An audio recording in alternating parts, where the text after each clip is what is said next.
Hello everyone, I am MANO Scaling, and I am here to help you today. I know you use this video to fall asleep, so before that, please like the video and subscribe to the channel, and also tell me where you are from and what time you are watching. Now get comfortable and relax.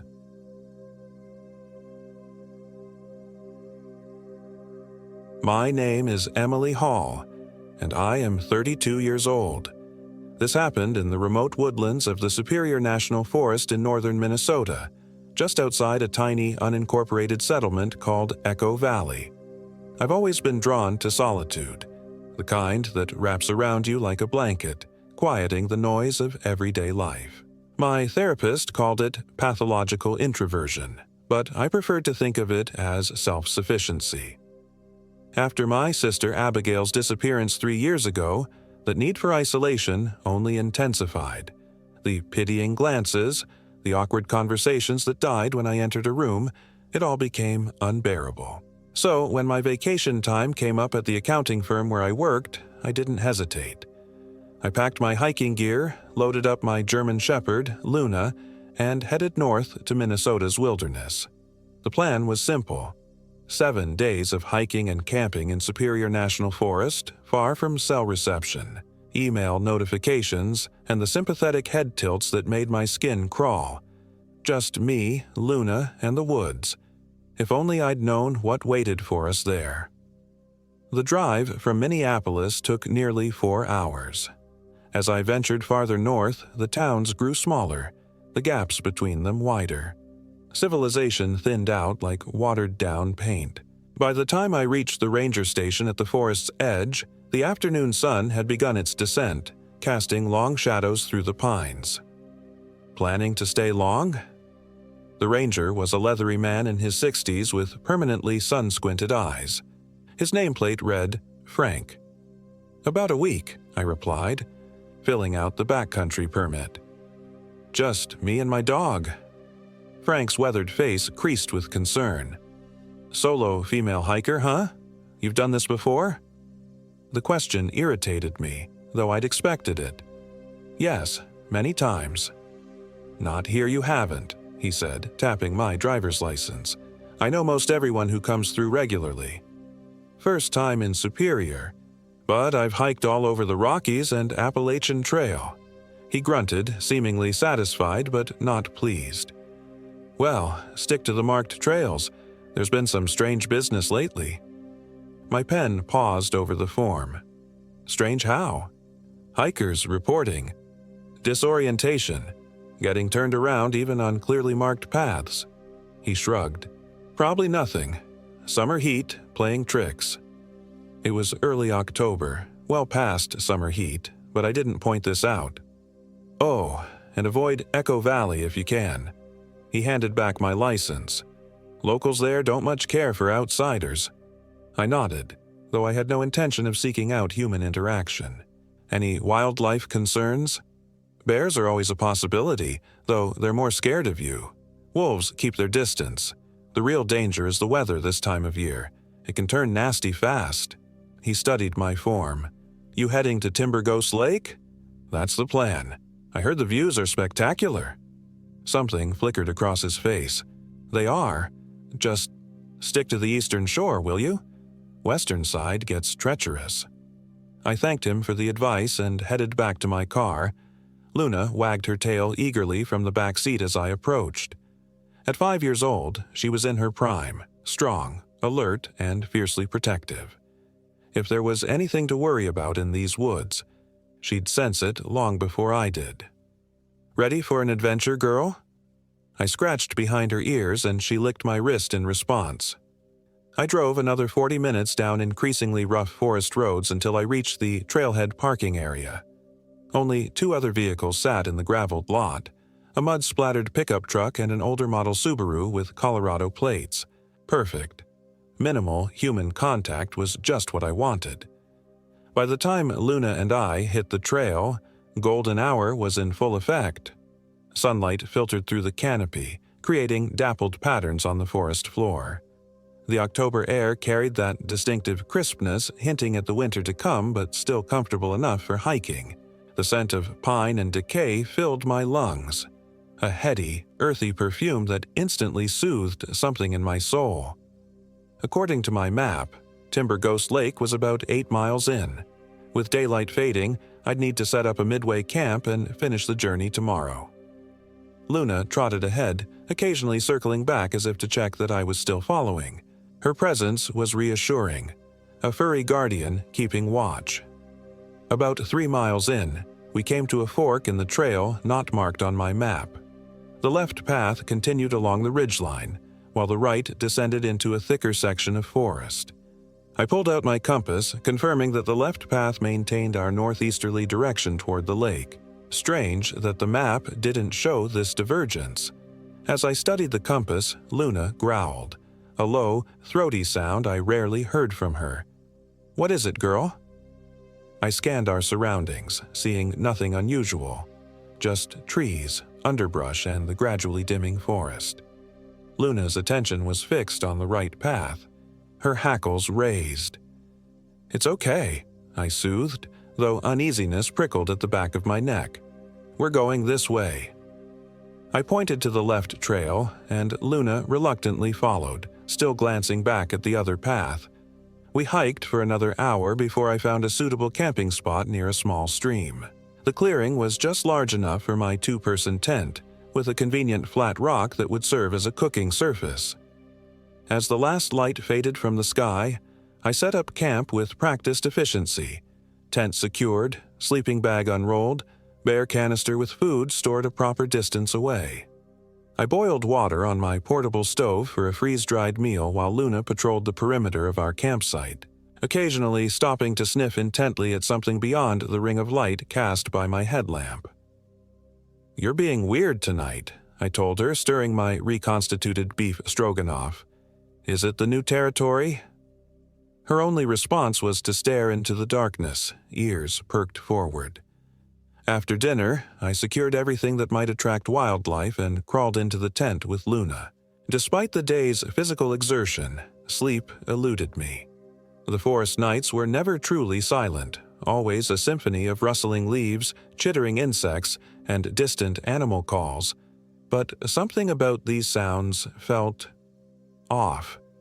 Not necessarily louder or more threatening, just wrong somehow, as if the typical forest soundtrack had been subtly remixed by someone who'd only read about forests but never actually heard one. Luna sensed it too. She lay pressed against me, more vigilant than relaxed, her eyes fixed on the tent wall facing the direction we'd come from. "There's nothing out there," I whispered, as much to convince myself as her. Around midnight, I slipped into a fitful doze, only to jerk awake sometime later. Luna was standing over me, a low rumble in her throat. Outside, something moved past our tent, something large enough to make the ground vibrate slightly with each step. "Bear," I thought, my heart hammering. "Just stay still. It will move on." The footsteps circled our tent once, twice, 3 times. Luna's growl intensified, and I clutched her collar, afraid she might bark or, worse, try to charge out of the tent. The last thing I needed was a confrontation with a curious black bear. Then the footsteps stopped, directly in front of the tent flap. I held my breath, one hand still gripping Luna's collar, the other fumbling silently for the bear spray in my pack. A voice, distinctly human but unsettlingly hollow, spoke from just outside the thin fabric barrier. "You shouldn't be here, Abigail." My blood turned to ice. Abigail. My sister's name. The sister who'd vanished 3 years ago during a solo weekend trip to a cabin in Wisconsin. Before I could process this, Luna exploded into frenzied barking, lunging so forcefully against my grip that I nearly lost hold of her collar. The presence outside moved away rapidly, too rapidly for something so heavy, crashing through the underbrush. "Luna, stop," I commanded, but she continued barking, her body rigid with aggression. It took several minutes to calm her, during which I strained to hear any sound of the intruder returning. Nothing. Just the usual forest ambience, now seeming even more wrong than before. Sleep was out of the question after that. I sat up with Luna for the remainder of the night, knife in one hand, bear spray in the other. jumping at every snapping twig or gust of wind. By the time dawn's gray light seeped through the tent walls, my eyes burned with exhaustion, and my mind raced with questions. Who was out there? How did they know Abigail's name? Was it just a cruel prank, or something more sinister? One thing was certain. I needed to reach Timber Ghost Lake today.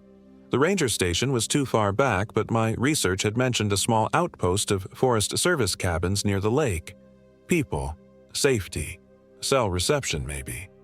I broke camp quickly, forcing down a protein bar and some jerky while scanning the surrounding forest.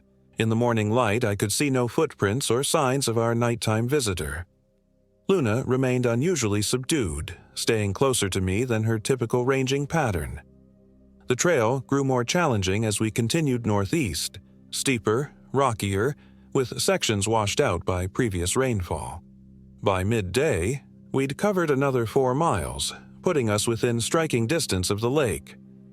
My topo map showed we'd need to descend into a valley, cross a seasonal stream, then climb to a ridgeline that would eventually deliver us to the lake's southern shore. The descent into the valley marked a distinct change in the forest character. The pines thinned out, giving way to ancient gnarled oaks and maples dressed in autumn finery. Beautiful, but the reduced underbrush meant fewer places to hide should we need to. I found myself constantly looking over my shoulder, unable to shake the feeling of being watched. The seasonal stream shown on my map had swelled with recent rainfall into a fast-moving creek about 15 feet across. I scouted along its bank until finding a series of protruding rocks that could serve as stepping stones. "Come on, Luna," I called, testing the first stone with my boot. It wobbled slightly but held my weight. Luna whined, reluctant to approach the water. "It's okay, girl. We'll go slow." I stepped carefully to the second stone, then the third. Halfway across, a sound rose above the burbling water, a woman's voice calling from somewhere downstream. "Help! Please, someone help me." I froze, nearly losing my balance. The voice was distant but clear, filled with desperate panic. "Hello," I shouted. "Where are you?" No response except the continued pleas for help, now seeming to come from further downstream. Luna barked sharply but not toward the voice. Instead, she was looking back the way we'd come, her posture rigid with alarm. I turned to look and felt my stomach drop. A thick, unnatural fog was rolling down the valley, engulfing trees as it approached. It moved against the wind, purposeful as a hunting predator. Instinct screamed at me to run. I abandoned caution, leaping across the remaining stones and scrambling up the opposite bank. "Luna, come!" My dog hesitated only a moment before following, clearing the creek in a single powerful jump. Together, we raced uphill, the woman's cries fading behind us, consumed by the abnormal silence that preceded the fog. We reached the ridgeline just as the mist began to curl around the trees at the valley bottom. From this vantage point, I could finally see Timber Ghost Lake spread out below us, a vast, mirror-like expanse surrounded by forest, its western shore dominated by a steep cliff face. The eastern side, where the ranger had advised staying, featured a gentler slope with what appeared to be several small structures, the Forest Service outpost, presumably. Relief flooded through me. Just a mile or so more, and we'd reach relative safety. As we made our way down toward the lake, the sun broke through the clouds, warming my face and lifting my spirits slightly. Perhaps last night's encounter had been nothing more than a local trying to scare off tourists. Unnerving, yes, but explainable. The fog. Well, northern Minnesota was known for weird microclimates, wasn't it? These rationalizations died as we rounded a bend in the trail and I spotted a figure standing beside the path about 50 yards ahead. A woman with her back to us, wearing a familiar blue jacket, the same one Abigail had been wearing in the last photo taken of her before she disappeared. My heart stuttered. "Abby?" I whispered, too quietly for her to hear. Luna snarled, the sound startling the figure. She turned and I staggered backward. It wore my sister's jacket, yes, but the face. The face was wrong in ways my mind struggled to process. The features were almost Abigail's, but distorted, as if someone had tried to mold clay into her likeness without ever having seen her clearly. The eyes were too large, the smile too wide, stretching literally from ear to ear. And the skin. It moved oddly, like something beneath was shifting, rearranging. "Hello, Emily," it said in Abigail's voice, perfectly, heartbreakingly accurate. "I've been waiting for you." Luna's barking became frenzied. I stood paralyzed, my brain refusing to accept what my eyes were seeing. The thing that wasn't Abigail took a step toward us. "Don't you want to know what happened to me, Em? Don't you want to know where I've been?" Something in me snapped.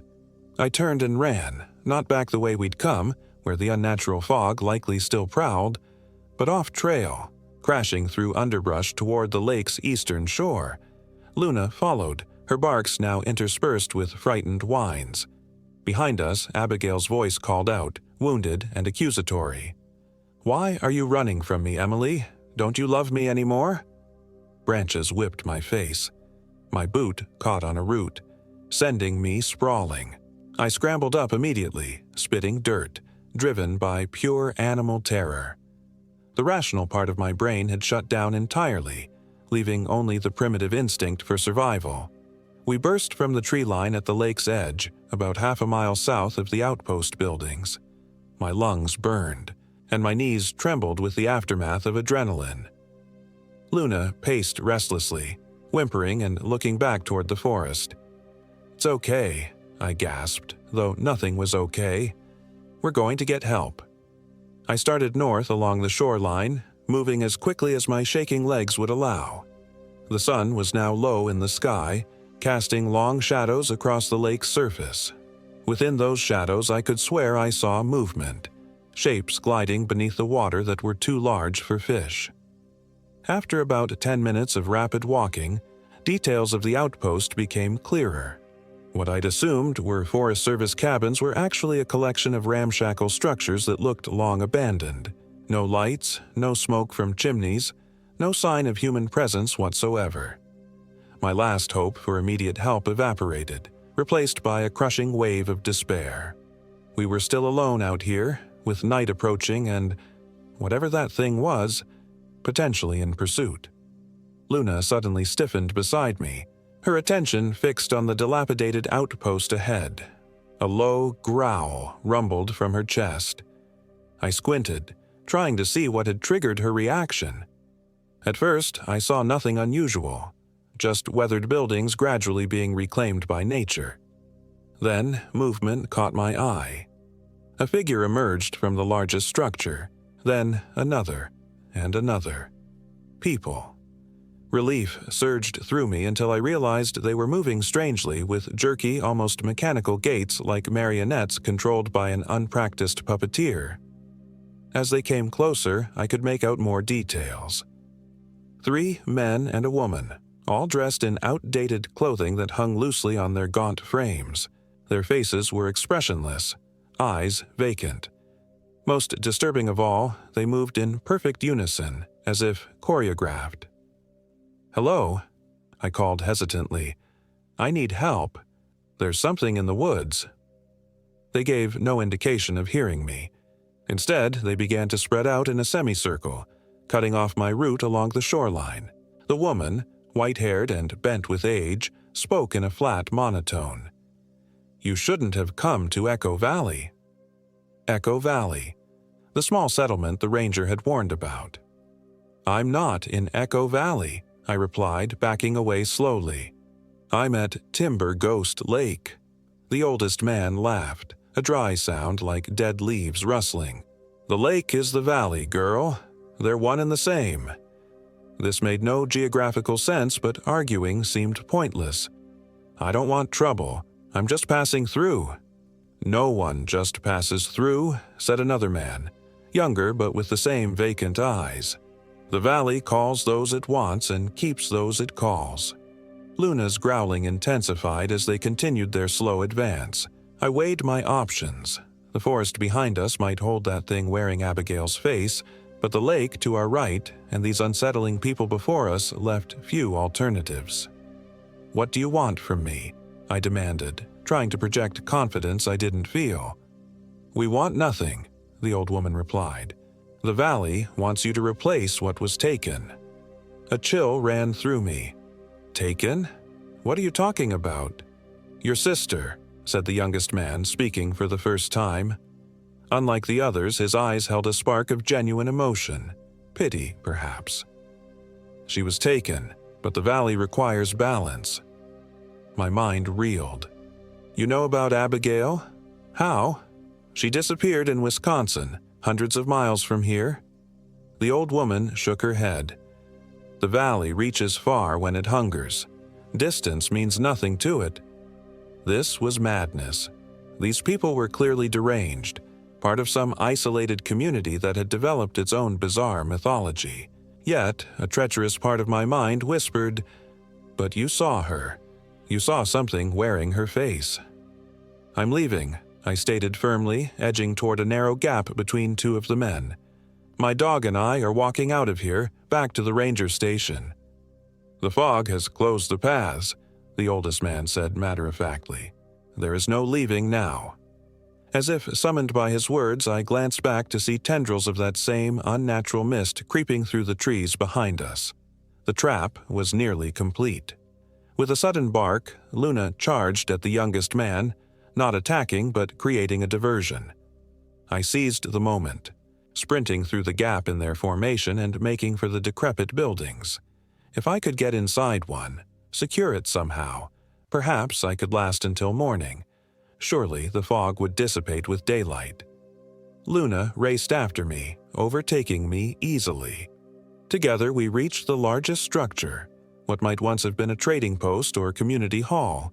Its windows were boarded, its door hanging askew on rusted hinges. I shoved my way inside, Luna slipping through ahead of me, then pushed the heavy door back into its frame as best I could. The interior was a single large room, dusty and littered with debris. Ancient shelves lined the walls, still holding a few canned goods with labels faded beyond legibility. A pot-bellied stove sat in one corner, cold and rust-pitted. The only light came from gaps in the boarded windows and a small hole in the roof, through which the darkening sky was visible. "We need to block this," I muttered, scanning the room for anything to barricade the door. Luna paced nervously, sniffing at the floorboards and whining. I dragged a heavy wooden table against the door, then added several metal folding chairs for good measure. It wouldn't stop a determined attack, but it might buy time. Outside, I could hear the four people approaching, their footsteps perfectly synchronized. They made no attempt to break in, instead positioning themselves around the building, waiting. I sank down against the far wall, exhaustion and fear temporarily overwhelming me. Luna continued her agitated exploration of the room, particularly focused on a section of floor near the center. "What is it?" "Girl!" I whispered, crawling over to investigate. The floorboards there seemed different, newer perhaps, though still weathered. As I examined them more closely, I realized they formed a trap door, complete with a recessed metal ring for lifting. My first instinct was to leave it alone. Nothing good ever came from mysterious trapdoors and horror stories. But if those people outside decided to force their way in, having an escape route might prove vital. I grasped the ring and pulled. The trapdoor resisted, then gave way with a groan of protest. Stale, cold air wafted up from the darkness below. I aimed my headlamp downward, revealing a rough-hewn staircase descending about 8 feet to what appeared to be a root cellar or storage space. Luna growled at the opening, backing away. "Yeah, I don't like it either," I agreed, but continued my examination. The cellar was roughly the same dimensions as the building above, with earthen walls reinforced by timbers. Shelves lined the walls here too, holding dusty mason jars and burlap sacks. But what grabbed my attention was the far wall, where a dark tunnel mouth gaped like an open wound in the earth. A way out. Potentially dangerous, yes, but with fog and those people surrounding us above, any alternative was worth considering. A noise from outside made my decision more urgent, the scrape of the door being pushed against my barricade. They were coming in. "Luna, come," I ordered, swinging my legs into the opening. She whined but followed reluctantly as I descended the stairs, closing the trapdoor above us. In the cellar, I fumbled for something to block the stairs should our pursuers discover our escape route. A stack of moldering wooden crates served the purpose, though they wouldn't hold for long against determined effort. With that meager protection in place, I turned my attention to the tunnel. My headlamp revealed a passage that extended beyond the beam's reach, roughly 5 feet high and 3 feet wide, requiring me to stoop. The walls were a mix of packed earth and stone, suggesting it might be partly natural, partly excavated. "This has to lead somewhere," I told Luna, trying to sound more confident than I felt. "Maybe to the other buildings, or out to the forest." Luna's continued reluctance worried me. Her instincts had proven reliable so far, but as sounds of movement came from above, the barricade being dismantled, footsteps crossing the floor, I knew we had no choice. "Come on, girl, we can do this." I entered the tunnel first, crouching to avoid hitting my head. Luna followed, pressed close against my legs. The air grew colder as we advanced, with an odd mineral smell that reminded me of limestone caves I'd visited years ago. The passage twisted and turned, sometimes widening enough that I could stand upright, other times narrowing until I feared getting stuck.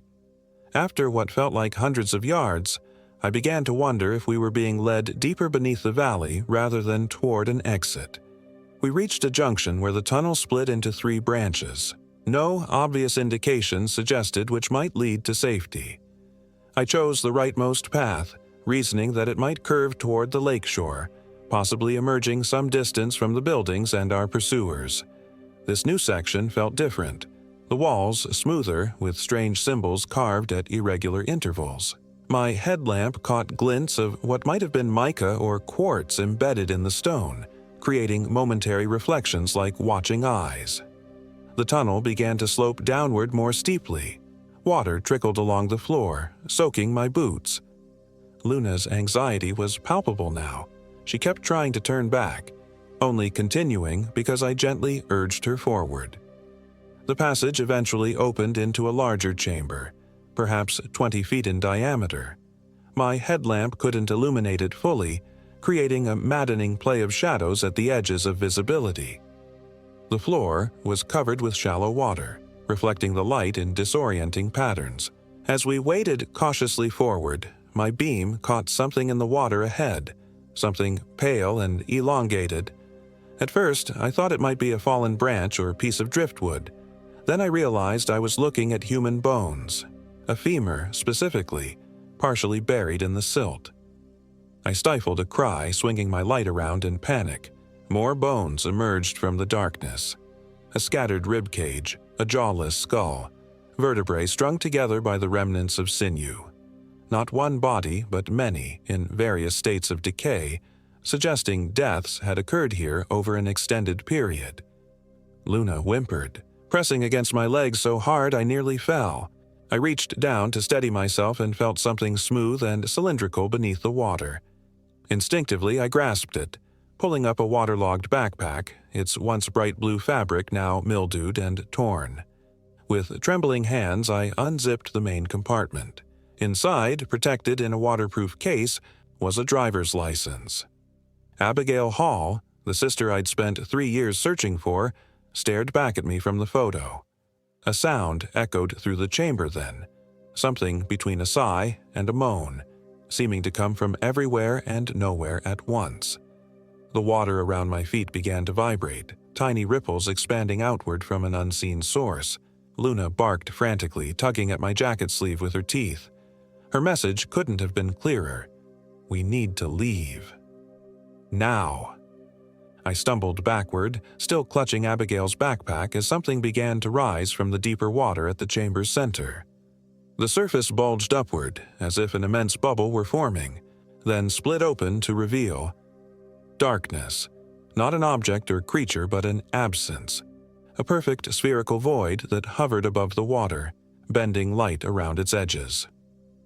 Within that impossible darkness, voices whispered, hundreds of them, overlapping, pleading, warning. Among them, crystal clear, was Abigail's. "Run, Emily. Don't let it take you too." I ran. Splashing blindly back the way we'd come, I abandoned caution entirely. Luna led now, her survival instinct unerring where my panicked human mind might fail. Behind us, the darkness pursued, not flowing like fog or moving like a creature, but simply being in one space. Then another, as if normal physics were merely a suggestion it occasionally indulged. We reached the junction and Luna veered left, taking a different path than the one we'd entered by. I followed without question, trusting her completely now. This new tunnel sloped upward, a good sign if we hoped to reach the surface. The whispers grew louder, closer. I risked a glance back and immediately wished I hadn't. The darkness had changed shape, elongating into something almost human-like, with limb-like protrusions that reached toward us. Within its depths, faces formed and dissolved, tortured expressions that might have been Abigail, the strange people from the outpost, or others claimed by whatever horror dwelled beneath Echo Valley. The tunnel narrowed, forcing me to drop to hands and knees. Luna somehow squeezed ahead, her white tail the only visible guide as my headlamp beam weakened, its batteries failing at the worst possible moment. Just when I feared we were trapped, Luna disappeared upward through an opening. Fresh air washed over me, carrying the scent of pine and open water. I scrambled after her, emerging inside what appeared to be a boathouse or fishing shack at the lake's edge. Moonlight streamed through gaps in the walls, illuminating a small, dilapidated structure containing little more than rotting nets and a single ancient rowboat propped on sawhorses. The door hung open, swaying slightly in the night breeze. I staggered to my feet, my whole body shaking with exhaustion and residual terror. Luna circled me anxiously, her muzzle nudging my hand in urgent encouragement. Outside, the lake stretched calm and silvery under the full moon. The outpost buildings were nowhere in sight. We must have traveled some distance through the tunnels. To my right, forest extended to the shore. To my left, the imposing cliff face that marked the lake's western boundary loomed against the starry sky. The western shore, where the ranger had warned against going. I turned to survey our options and froze. Silhouetted against the moonlit water stood 5 figures, the 4 people from the outpost and, slightly apart from them, the thing wearing Abigail's distorted face. They formed a semicircle, cutting off escape by land, leaving only the lake or the cliffs. "The valley has chosen," intoned the old woman. "A replacement has been found." "I'm not replacing anyone," I said, my voice hoarse with fear and exertion. "And I'm not staying here." The Abigail thing smiled its too wide smile. "But you already belong to the valley, Emily. Just like I did. Like we all do. You're not my sister." I clutched the recovered backpack tighter. "No," it agreed, its features rippling like disturbed water. "But I remember being her. I remember you. The valley gives me her memories, lets me wear her shape, even as it hollowed her out and took what it needed." Horror clawed at my throat. What? What did it need? "Life," said the youngest man from the outpost group. "The valley feeds on life, on potential, on the futures its chosen ones might have had. It's been hungry for so long." The thing with Abigail's face took a step closer. "But it can be merciful, Em. It offers a choice." I backed away, bumping into the rowboat. What choice? Stay willingly. Become part of Echo Valley.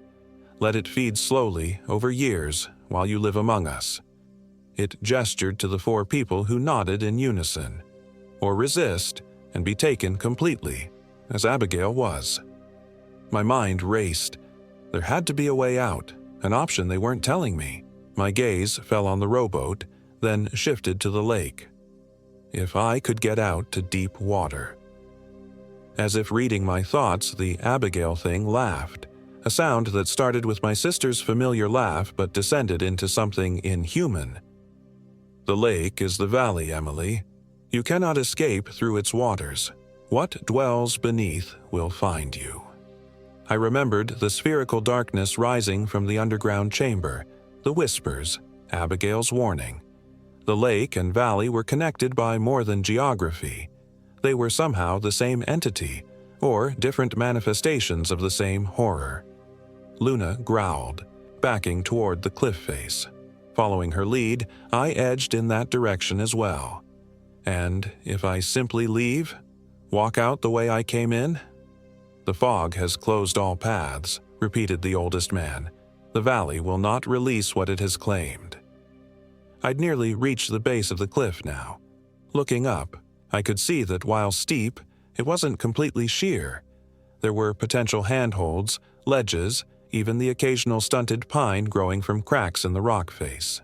A desperate climb, but possibly doable. "Luna," I whispered, "can you make it up there?" She whined softly, uncertain. I had to try. For both of us. For Abigail.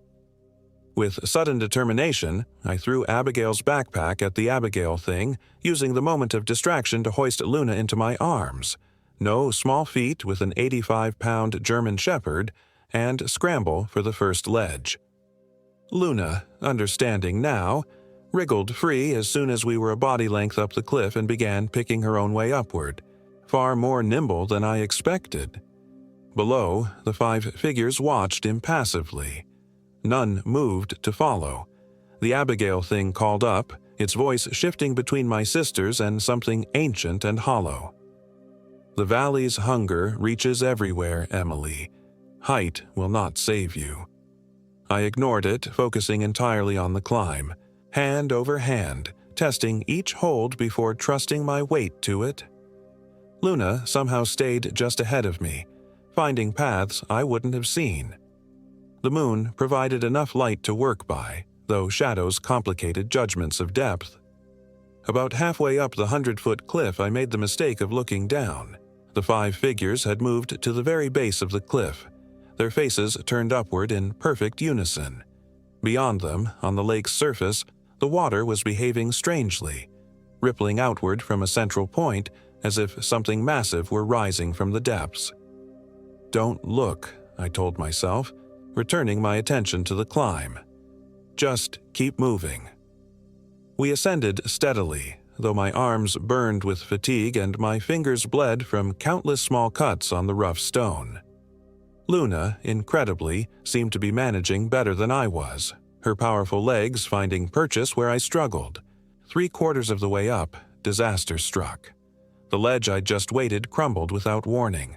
I fell backward, scrabbling desperately at the cliff face, managing to catch a stunted pine with one hand. The sudden jerk nearly dislocated my shoulder, and I dangled precariously, feet kicking at empty air. Luna barked frantically from a ledge just above me. I tried to swing my free hand up to secure a better hold, but my fingers, slick with blood and sweat, couldn't maintain their grip on the smooth stone. Below, the water of the lake had begun to glow with an eerie blue-green light that illuminated the underside of the fog still hovering at the tree line. The 5 figures remained motionless, watching my struggle with inhuman patience. "I can't hold on," I gasped, feeling my grip on the pine weakening. Just as my fingers began to slip, Luna did something extraordinary.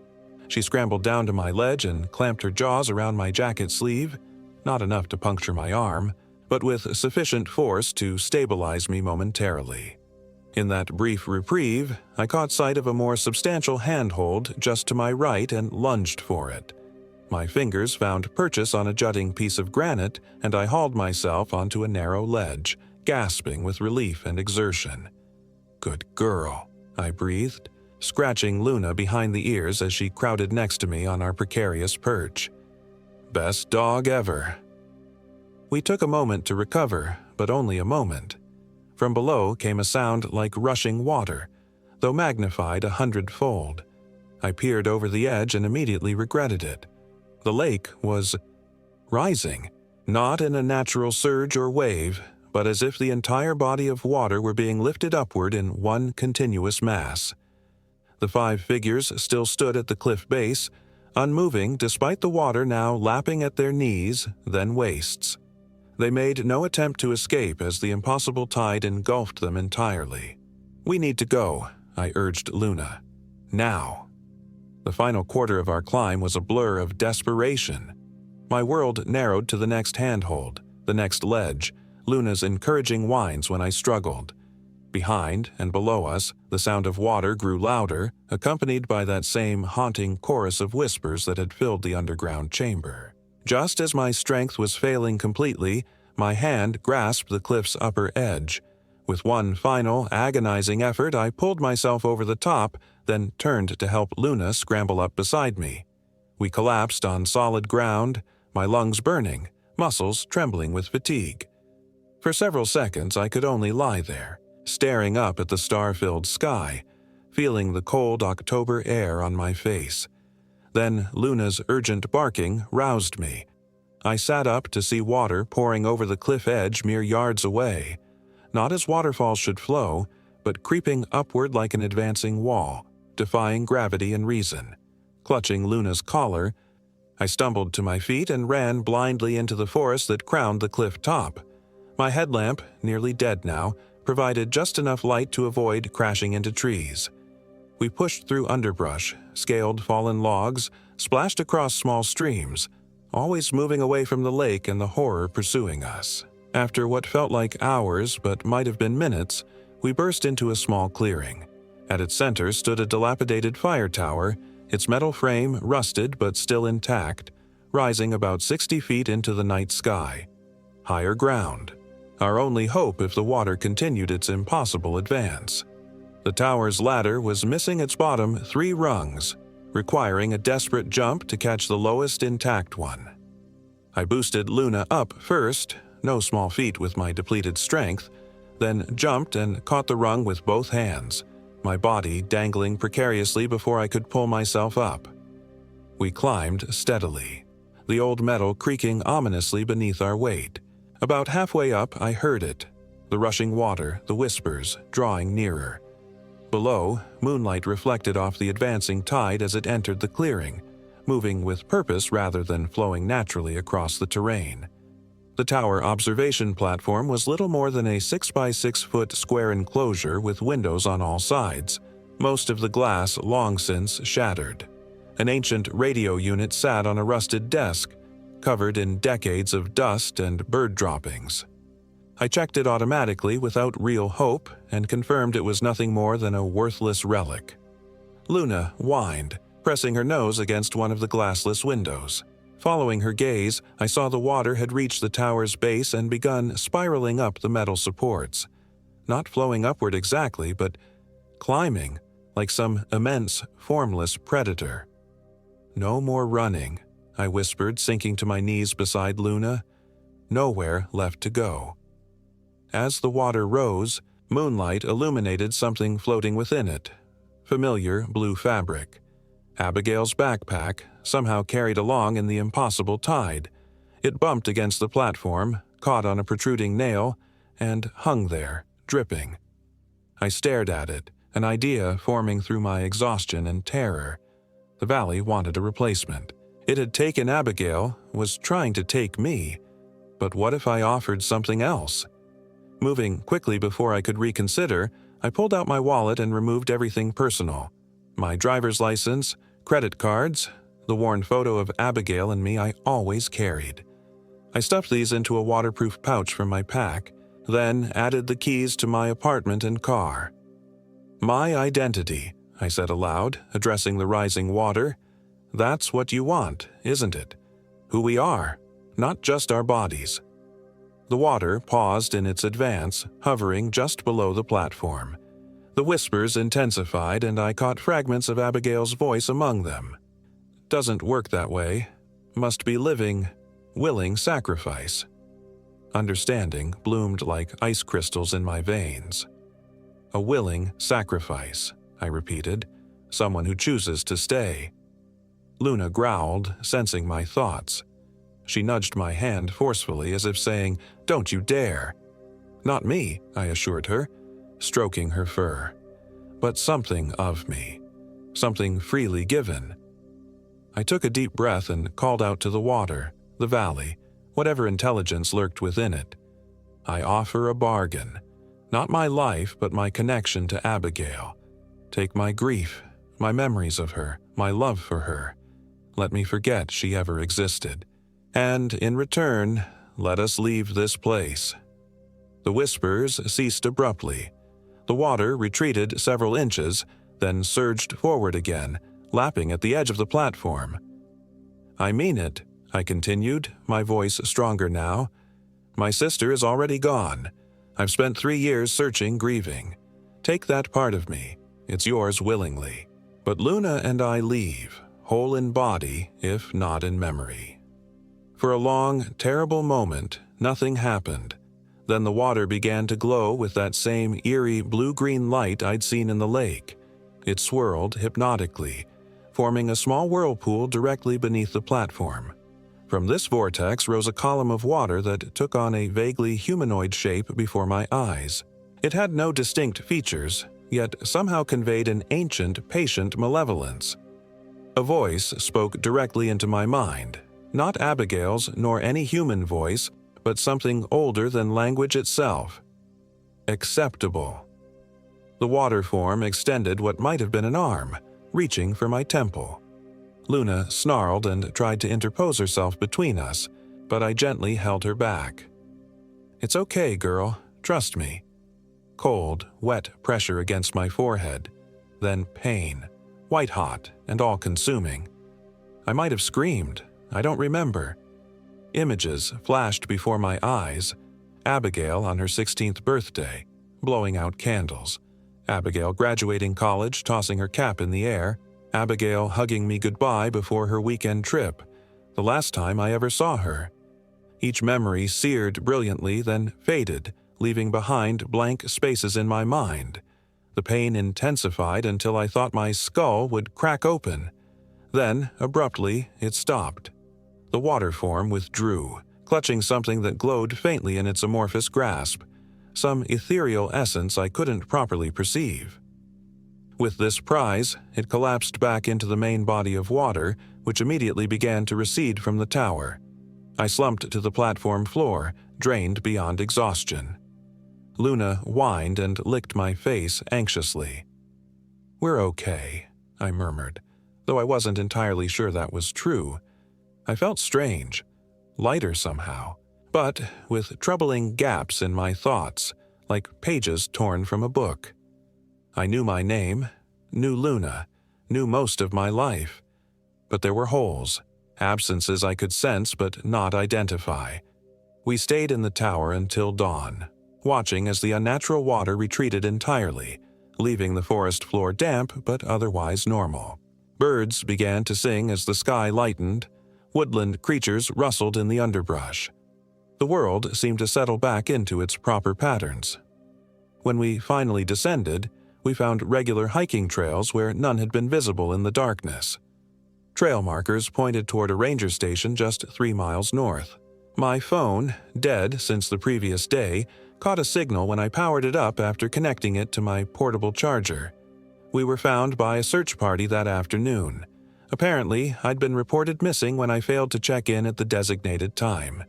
The rangers were surprised we'd ended up so far off my planned route, but accepting of my explanation that I'd gotten turned around in foggy conditions. No one mentioned Echo Valley or questioned the strange state of my gear and clothing. No one asked about the scratches on my hands and face or the haunted look Luna still wore. The head ranger who debriefed me was named Frank, but he wasn't the same man who'd warned me at the trailhead. This Frank had never heard of Timber Ghost Lake, insisting it wasn't on any official maps of Superior National Forest. "You must be thinking of another park," he said kindly, not quite meeting my eyes. That was 2 months ago. Luna and I have settled back into our normal lives. I returned to my accounting job, she to her routine of morning walks and evening cuddles. Sometimes I catch her watching me with an odd intensity, as if waiting for me to remember something important. But what that might be, I can't imagine. There are odd gaps in my apartment, spaces where it seems something should be, but isn't. A blank spot on my bookshelf. An empty photo frame I must have purchased but never filled. These things trouble me briefly before fading from attention. Sometimes I wake at night, heart racing from dreams I can't recall. In these moments, Luna always comes to me, resting her head on my chest until my breathing steadies. She's become strangely protective, growling at fog and refusing to go near lakes or large bodies of water. Last week, I received a package with no return address. Inside was a blue backpack, water-stained but otherwise intact. I didn't recognize it, yet felt an inexplicable chill upon seeing it. Luna barked frantically until I sealed it back in its shipping box and placed it in the dumpster behind my building. I should have questioned this more, I suppose. Should have wondered why a stranger would send me a used backpack, or why it affected me so strongly. But whenever I try to focus on these puzzles, my thoughts slide away, redirected to mundane concerns. Work, bills, the weather. I know something happened in those Minnesota woods. Something beyond normal experience, beyond rational explanation.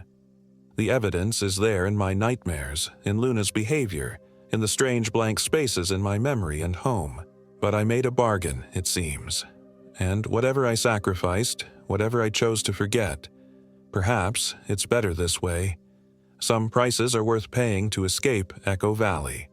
Sometimes, though, when I'm on the edge of sleep, I catch myself listening for whispers beneath the normal sounds of night. And in those moments, I swear I hear a woman's voice calling my name, familiar and beloved, though I can't place who it might belong to. I never answer. Some calls are best left unanswered. Some valleys best left unexplored. My name is Emily Hall, and I am 32 years old. This happened in the remote woodlands of the Superior National Forest in northern Minnesota, just outside a tiny, unincorporated settlement called Echo Valley, and that's all I remember. That's all I'm allowed to remember.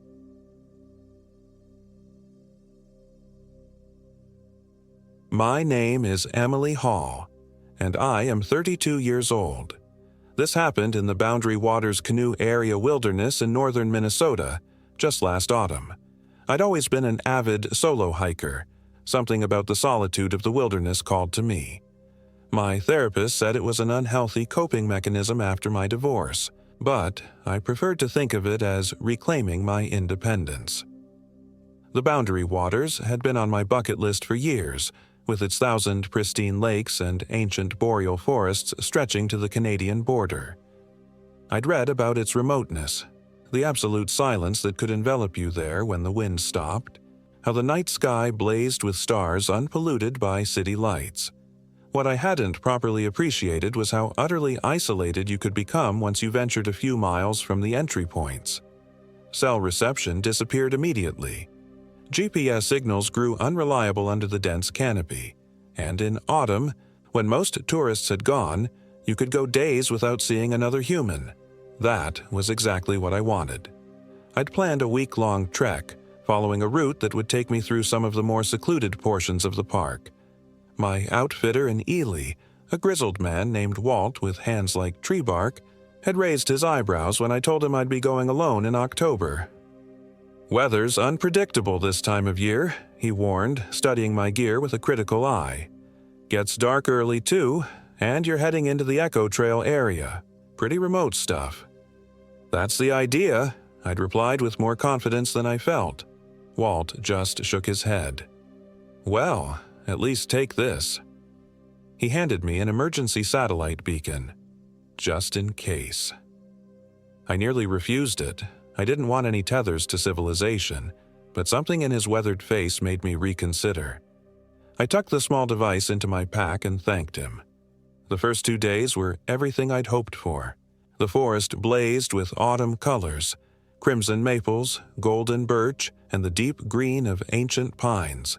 The lakes were mirror calm in the mornings, reflecting perfect inverted images of the shoreline. I established a rhythm. Hike, make camp, cook my simple meals, sleep under the stars when weather permitted. My muscles ached pleasantly from paddling and portaging my canoe between lakes. It was on the third day that I first noticed something was wrong. I was deep in the park by then, following the Little Indian Sioux River northward. The day had started gray and misty with a dampness that seeped into everything. Around midday, I stopped to check my map and compass. According to my calculations, I should have reached Loon Lake hours ago, but instead, I was still following the meandering river through increasingly unfamiliar terrain. I rechecked my compass. The needle swung lazily, then settled, pointing west. That couldn't be right. I'd been heading north all morning, and the river should have been flowing south. I tapped the compass, thinking it might be malfunctioning, but the needle remained stubbornly fixed. A flicker of unease passed through me. I pulled out my backup compass from the waterproof pouch in my pack. This one pointed southeast. "That's not possible," I muttered to myself, voice sounding unnaturally loud in the stillness. I tried my GPS unit next. The screen flickered to life, showed my position briefly at coordinates that made no sense given where I should be, then went dark. When I restarted it, it showed me in a completely different location, nearly 20 miles from where I'd been a moment before. Deep breaths, Emily. Technology fails sometimes. That's why you learned traditional navigation. I put away the electronic devices and unfolded my paper map, tracing the river with my finger. If I could just identify some landmark, a distinctive bend in the river or an unusual rock formation, I might reorient myself. That's when I noticed the silence. In the woods, there's never true silence. There's always something. Wind in the trees, birds calling, small animals moving through underbrush, the gentle lap of water against the shore. But at that moment, every sound had been smothered, as if the forest itself was holding its breath. I stood motionless, straining to hear anything. My heartbeat sounded obscenely loud in my ears. Then, just as the silence became unbearable, I heard it. A faint sound like distant singing, carried on air that had suddenly turned cold enough to make my breath plume in front of me. The voice was high and clear, singing words I couldn't quite make out. It seemed to be coming from deeper in the woods, away from the river. Against every instinct screaming at me to get back in my canoe and paddle away, I found myself walking toward it, pushing through the underbrush, branches catching at my clothes like grasping fingers. The singing grew louder as I approached, though still indistinct. It had a melancholy quality that made my chest ache with a longing I couldn't name. I emerged into a small clearing and the singing abruptly stopped. In the center of the clearing stood a single, massive white pine, far larger than any of the surrounding trees. Its trunk was so wide it would have taken 3 people with outstretched arms to encircle it. But what stopped me cold was what hung from its branches. Dozens of small bundles dangled from the lower limbs, gently swaying though there was no breeze. They looked like crude dolls made from twigs, pine needles, and what appeared to be animal fur, bound together with something dark and fibrous. Each had a rough approximation of a face, dark hollows where eyes should be. My skin crawled as I stared at them. This wasn't the work of park rangers or any official marker. It reminded me of something I'd read about, warning totems created by indigenous peoples to mark places where the boundary between worlds grew thin, places to be avoided. As I backed away, my boot heel struck something solid. I looked down and nearly screamed. Half buried in the forest floor was a canoe paddle, weathered and gray with age but still recognizable. Carved into its handle was a name, Anne Hughes, 1978. I stumbled backward, heart hammering. According to the news articles I'd read while planning my trip, Anne Hughes was one of the Boundary Waters' most famous missing persons cases, a solo camper who had vanished without a trace nearly 50 years ago. And I was holding her paddle. I dropped it as if it had burned me and turned to flee back to the river, to my canoe, to safety. But the forest had changed. The clear path I'd followed was gone, replaced by dense underbrush that hadn't been there minutes before. I spun around, disoriented, the tree with its macabre decorations now nowhere in sight. Panic rose in my throat. I forced it down, trying to think logically. The river couldn't be far. I just needed to listen for the sound of water. But the unnatural silence had returned, thick and smothering. I picked a direction that felt right and began walking quickly, pushing through the undergrowth, ignoring the branches that whipped against my face and arms. After what seemed like an eternity but was probably only 20 minutes, I broke through to the riverbank, relief flooding through me at the sight of my red canoe still pulled up on the rocky shore. As I approached it, however, my relief curdled into fresh horror. My canoe wasn't alone. Pulled up beside it was another canoe, ancient and weathered, its once bright paint faded to ghostly shades of green and gray. Inside, it lay a rotting backpack, designs and fabric from decades past, and a camera with the type of film that hadn't been manufactured in 30 years. I backed away, then froze as something moved in my peripheral vision. Across the river, at the edge of the tree line, stood a figure. It was a woman, or what remained of one. She wore hiking clothes that might once have been colorful but now hung in moldering tatters from her gaunt frame. Her hair was long and matted with leaves and twigs. Even from this distance, I could see that her skin had a grayish cast, like something that had been underwater too long. She stood perfectly still, watching me. Then, with a movement that was too fluid to be natural, she raised one arm and pointed directly at me. I didn't think. I grabbed my emergency beacon from my pack, pressed the SOS button, then launched my canoe and paddled frantically downstream, away from the apparition, away from the ghostly canoe, away from the singing and the doll tree and everything wrong about this place. Night fell with unnatural swiftness as I paddled. The river seemed to widen, then narrow, then fork in ways that didn't match my memory or my map. Several times I had to portage around deadfalls or rapids that shouldn't have been there. My arms burned with fatigue, but terror kept me moving. By the time exhaustion forced me to make camp, stars were scattered across the sky like spilled salt. I dragged my canoe well up onto shore and secured it tightly, then set up my tent with trembling hands. I couldn't shake the feeling of being watched from the darkness between the trees. I should have built a fire, but some instinct warned me against it. Instead, I crawled into my tent, zipping the door closed and securing it from the inside.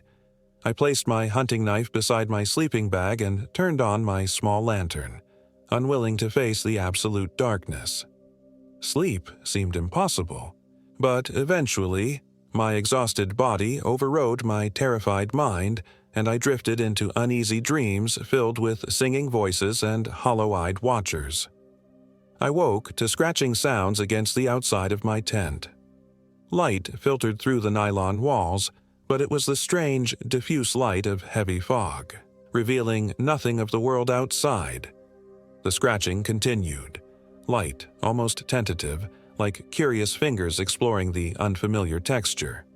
"Who's there?" I called, my voice cracking. The scratching stopped. Then, after a pause that stretched my nerves to breaking, "Emily." It was a woman's voice, but wrong somehow, as if spoken through water, bubbling and distorted. "How do you know my name?" I demanded, clutching my knife so tightly my knuckles turned white. "I know all the lonely ones who come here," the voice replied. "The ones running from something, like Anne, like me." My breath caught. "Who are you?" "Margaret Wilson," the voice said. "That was my name. Before." Margaret Wilson.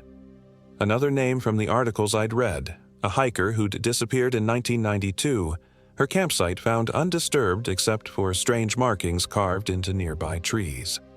"You're not real," I whispered. "You can't be real." "Open your tent, Emily," Margaret's voice coaxed. "See for yourself." Every cell in my body screamed against it, but some compulsion moved my hand toward the zipper. I stopped myself, fingers trembling inches from the pull. "No," I said more firmly.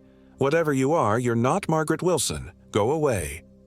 A sound came then, not quite a laugh, not quite a sob, but something horribly in between. We're all real here, Emily. We're all what the forest made us. And soon, you'll be one of us, too." The tent wall bulged inward as something pressed against it from outside, something far larger than human fingers. I scrambled backward, knife held out before me. "I called for help," I said, trying to keep my voice steady. "They'll be looking for me by now." "Others have called for help," Margaret's voice said, now seeming to come from all around the tent.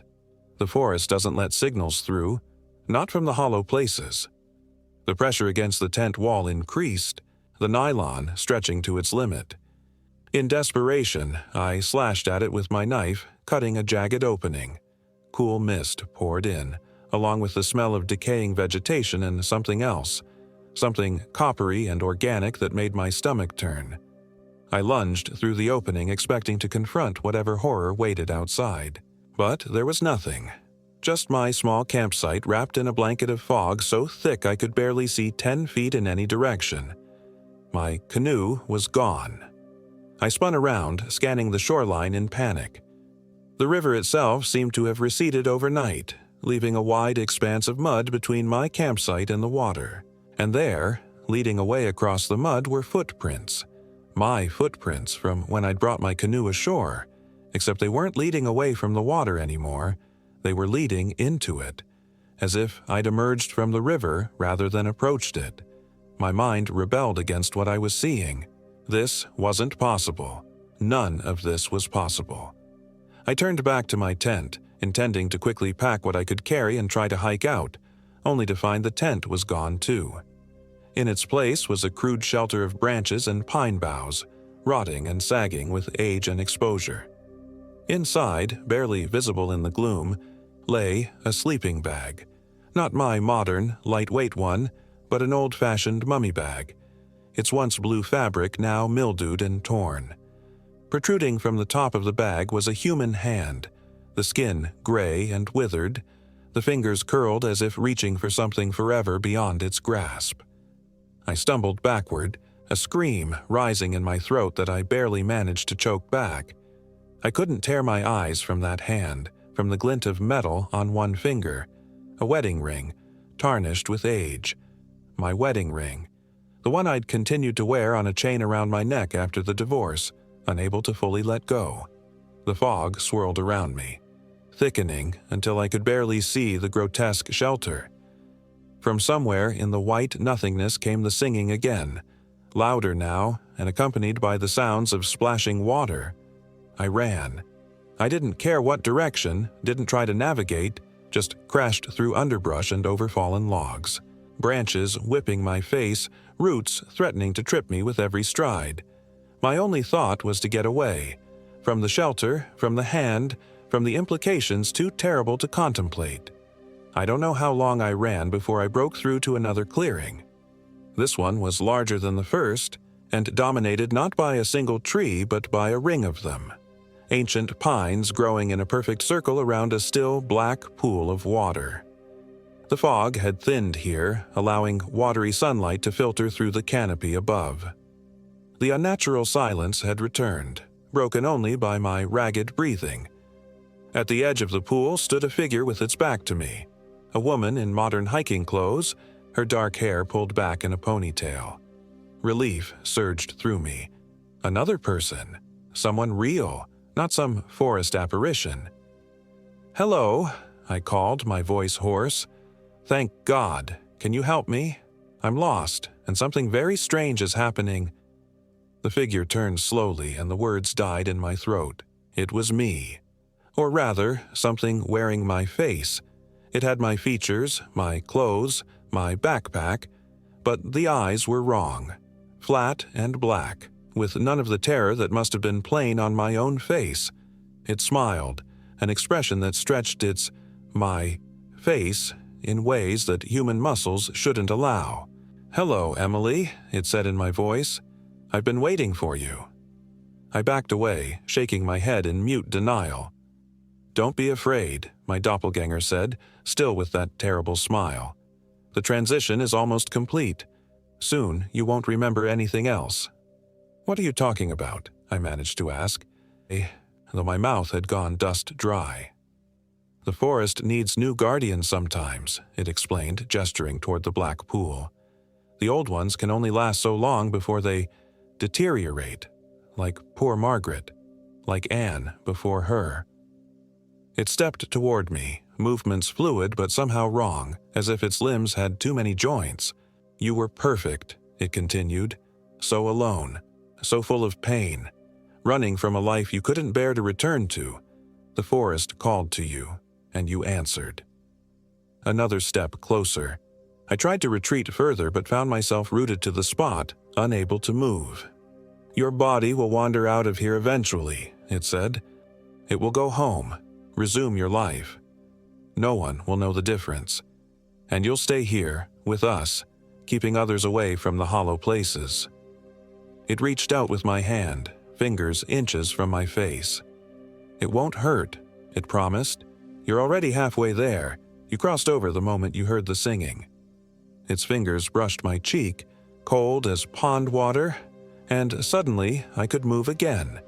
I struck out wildly, knocking its hand away and turned to flee, only to find myself facing the black pool.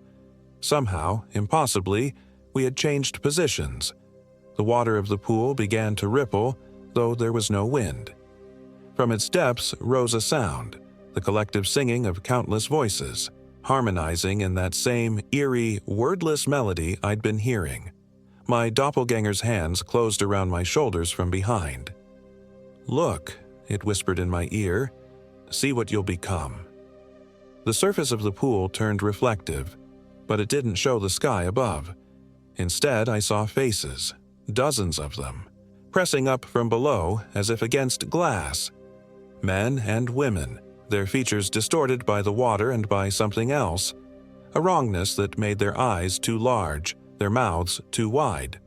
I recognized some of them from missing persons reports spanning decades. Anne Hughes, Margaret Wilson, and others whose names I couldn't recall, all staring up at me with the same hollow, hungry expression. All waiting for me to join them. No. I twisted free with strength born of absolute terror, shoving my doppelganger backward. It stumbled, surprise flickering across its stolen features, then toppled into the pool with a splash that seemed far too loud for its size. The water churned and frothed as if boiling. Arms, too many arms, reached up from the depths, pulling the creature down. It thrashed briefly, its face contorting into a mask of rage that looked nothing like mine anymore, before disappearing beneath the surface. The pool went still again, its surface once more just stagnant water reflecting the trees above. I didn't wait to see what might emerge next. I ran again, in what I hoped was the direction of the river. The forest seemed to fight me at every step, branches reaching down to snag my clothes, roots rising up to trip me, the very air growing thick and resistant, and all around me the singing followed. Sometimes distant, sometimes so close it seemed to be coming from inside my own head. I don't know how long I ran or how far. Time lost meaning in that place. The light never seemed to change. The same diffuse, foggy illumination that cast no shadows and gave no hint of the sun's position. Eventually, I burst through a final stand of trees and found myself on a shoreline. Not the narrow riverbank where I'd lost my canoe, but the wide, rocky beach of a large lake. And there, pulled up on the shore, was a canoe. Not my red one, but an aluminum Park Service canoe with Ranger stenciled on its side in fading letters. I approached it cautiously, half expecting another ghost or doppelganger to materialize. But there was only the canoe, a paddle lying beside it, and blessed, normal silence broken only by the gentle lapping of waves against the shore. I didn't question this miracle. I dragged the canoe into the water, climbed in, and began paddling with renewed strength, staying close to the shoreline to maintain my bearings. As I rounded a small peninsula, my heart leapt. In the distance was a cluster of buildings, the ranger station at the Lake One entry point, where I'd registered my trip nearly a week ago. I paddled furiously, afraid at any moment that the station would disappear or transform into something horrific. But it remained solidly, blessedly real, growing larger as I approached. By the time I reached the dock, my arms were trembling with exhaustion. I half fell out of the canoe, stumbling up the wooden planks toward the main building. A startled ranger, a real, human ranger, emerged at the sound of my approach.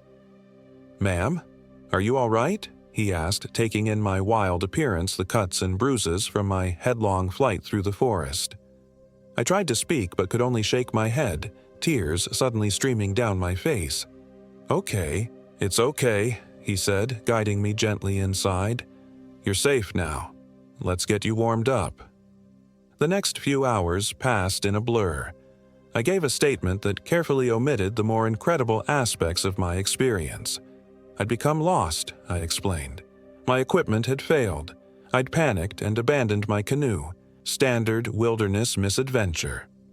The ranger, whose name was Mike, listened sympathetically. He made no mention of my emergency beacon, which confirmed what Margaret's voice had told me. No signal had gotten through. "You're lucky you found one of our patrol canoes," he said as I sipped hot coffee with shaking hands, though I'm not sure what it was doing at Snowbank Lake. That's pretty far from its usual station. I froze mid-sip. "Snowbank Lake?" Mike nodded. "That's where you came in from just now." That was impossible. Snowbank Lake was nearly 30 miles from where I should have been. There was no way I could have covered that distance on foot in less than a day, especially through pathless wilderness. Unless time had stretched in that place. Unless... "What day is it?" I asked suddenly. Mike looked concerned. "Friday, October 21st. I set down my mug before I could drop it. I'd entered the Boundary Waters on Monday, October 10th, 11 days ago. "I think you should see a doctor," Mike said gently, misinterpreting my shock. "You're probably dehydrated, and some of those cuts might need attention." I nodded numbly, allowing myself to be led to a waiting park vehicle. As we drove away from the station, I looked back toward the wilderness I'd escaped. For just a moment, through a gap in the trees, I thought I saw figures standing at the edge of the forest, shadowy silhouettes watching the vehicle depart. Then they were gone, and there was only the endless green of the pines. I've told myself many times since then that none of it was real, that I experienced some combination of exhaustion, dehydration, and panic that produced vivid hallucinations, that the lost time can be explained by my wandering in confusion, perhaps even with temporary amnesia. I've almost convinced myself. Almost. But I don't go hiking alone anymore, and sometimes when the wind blows through pine trees, I think I can hear distant singing, a melancholy melody that calls to something inside me, something that knows the truth. The forest is patient. It can wait. And sometimes in my dreams, I see the black pool with its waiting faces. Only now, among them is one that wears the features of the thing that stole my face, the guardian that I escaped but did not destroy. It's still there in that hollow place between worlds, and it still has my face, my identity, my pain, waiting for me to return and complete what began that autumn in the Boundary Waters. I never will, but sometimes, in my darkest moments, I wonder, what if I already have? What if this life, this escape, is the illusion? What if, even now, I'm sinking slowly into that black pool, joining the others who came to the wilderness alone, running from lives they couldn't bear? What if the singing I sometimes hear isn't a memory, but a summons? A summons I won't be able to resist forever.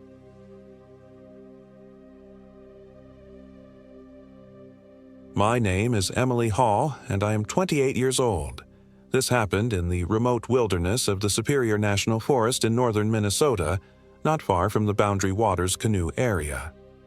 My boyfriend Tyler and I had been planning this trip for months, a chance to disconnect, to breathe fresh air, to escape the suffocating routine of our corporate jobs in Minneapolis. We'd been dating for 2 years, and things had grown comfortable, maybe too comfortable. We thought the wilderness might rekindle something. Instead, it awakened something else entirely.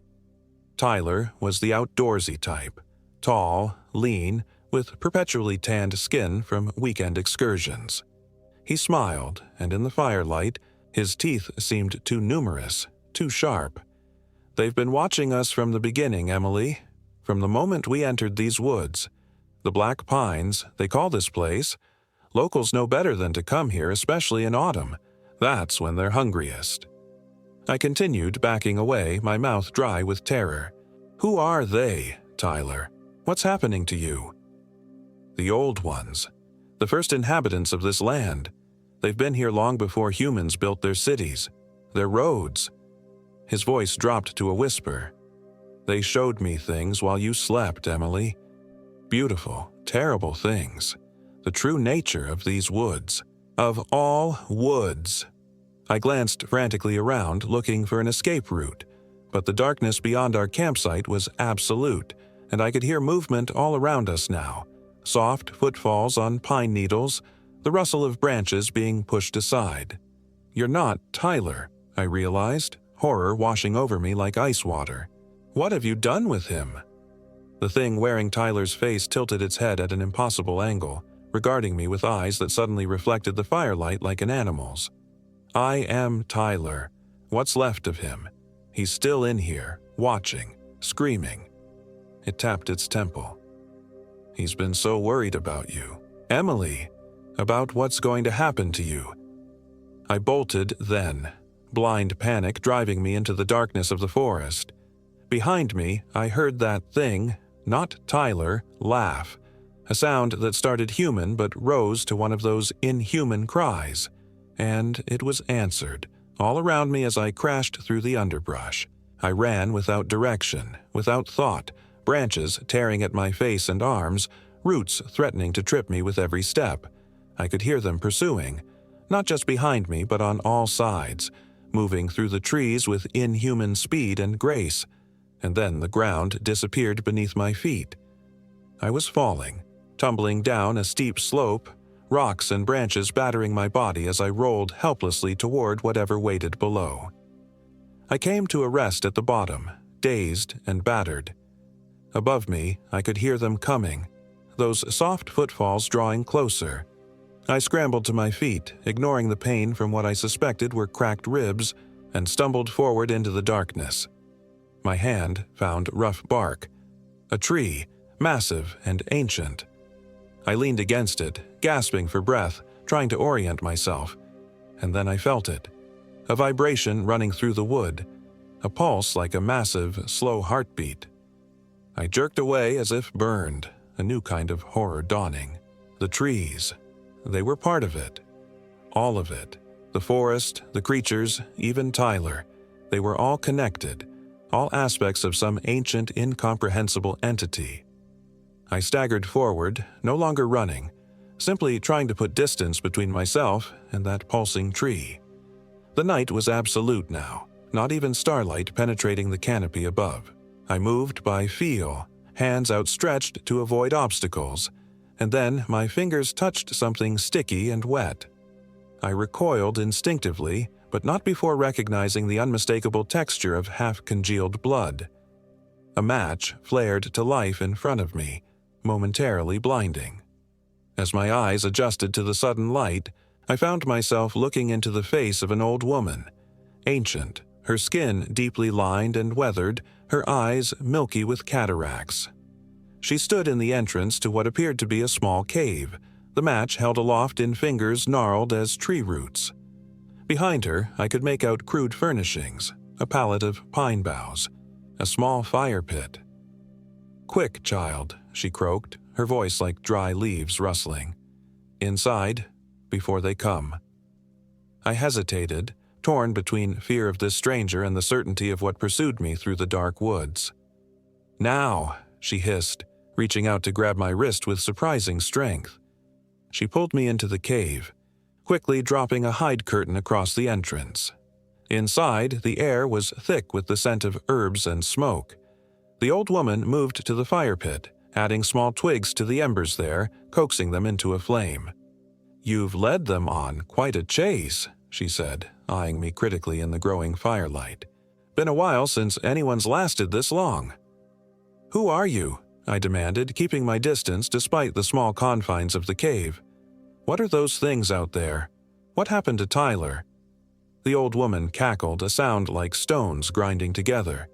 So many questions, just like all the others. She settled herself on a crude stool. Name's Agatha Blackwood. Been living in these woods longer than you've been alive, girl. What are those things? I repeated, desperation edging my voice. Agatha's milky eyes seemed to look through me rather than at me. The old ones. Been here since the ice retreated. Waiting. Watching. Feeding. Feeding? On what? Her smile revealed teeth worn down to nubs. What do you think, girl? They feed on fear, on pain, on flesh and bone, when they can get it. I felt my stomach lurch. Tyler? Your young man? Agatha nodded. They've taken him, hollowed him out and filled him with themselves. They do that sometimes, when they find someone receptive. What do you mean, receptive? She shrugged. Some folks are more open to them than others. People with darkness already in them, or doubt, or fear. They can slip right in, like water through cracks in a dam. I thought of Tyler's odd behavior since we'd arrived in these woods. His growing silence. His strange moods. Had there been signs I'd missed? Some darkness in him I'd never recognized? Can he be saved? I asked, though I already knew the answer. Agatha's face softened slightly. No, child. What they take, they keep. He's gone. I slumped against the cave wall, the reality of it crushing down on me. Tyler was gone.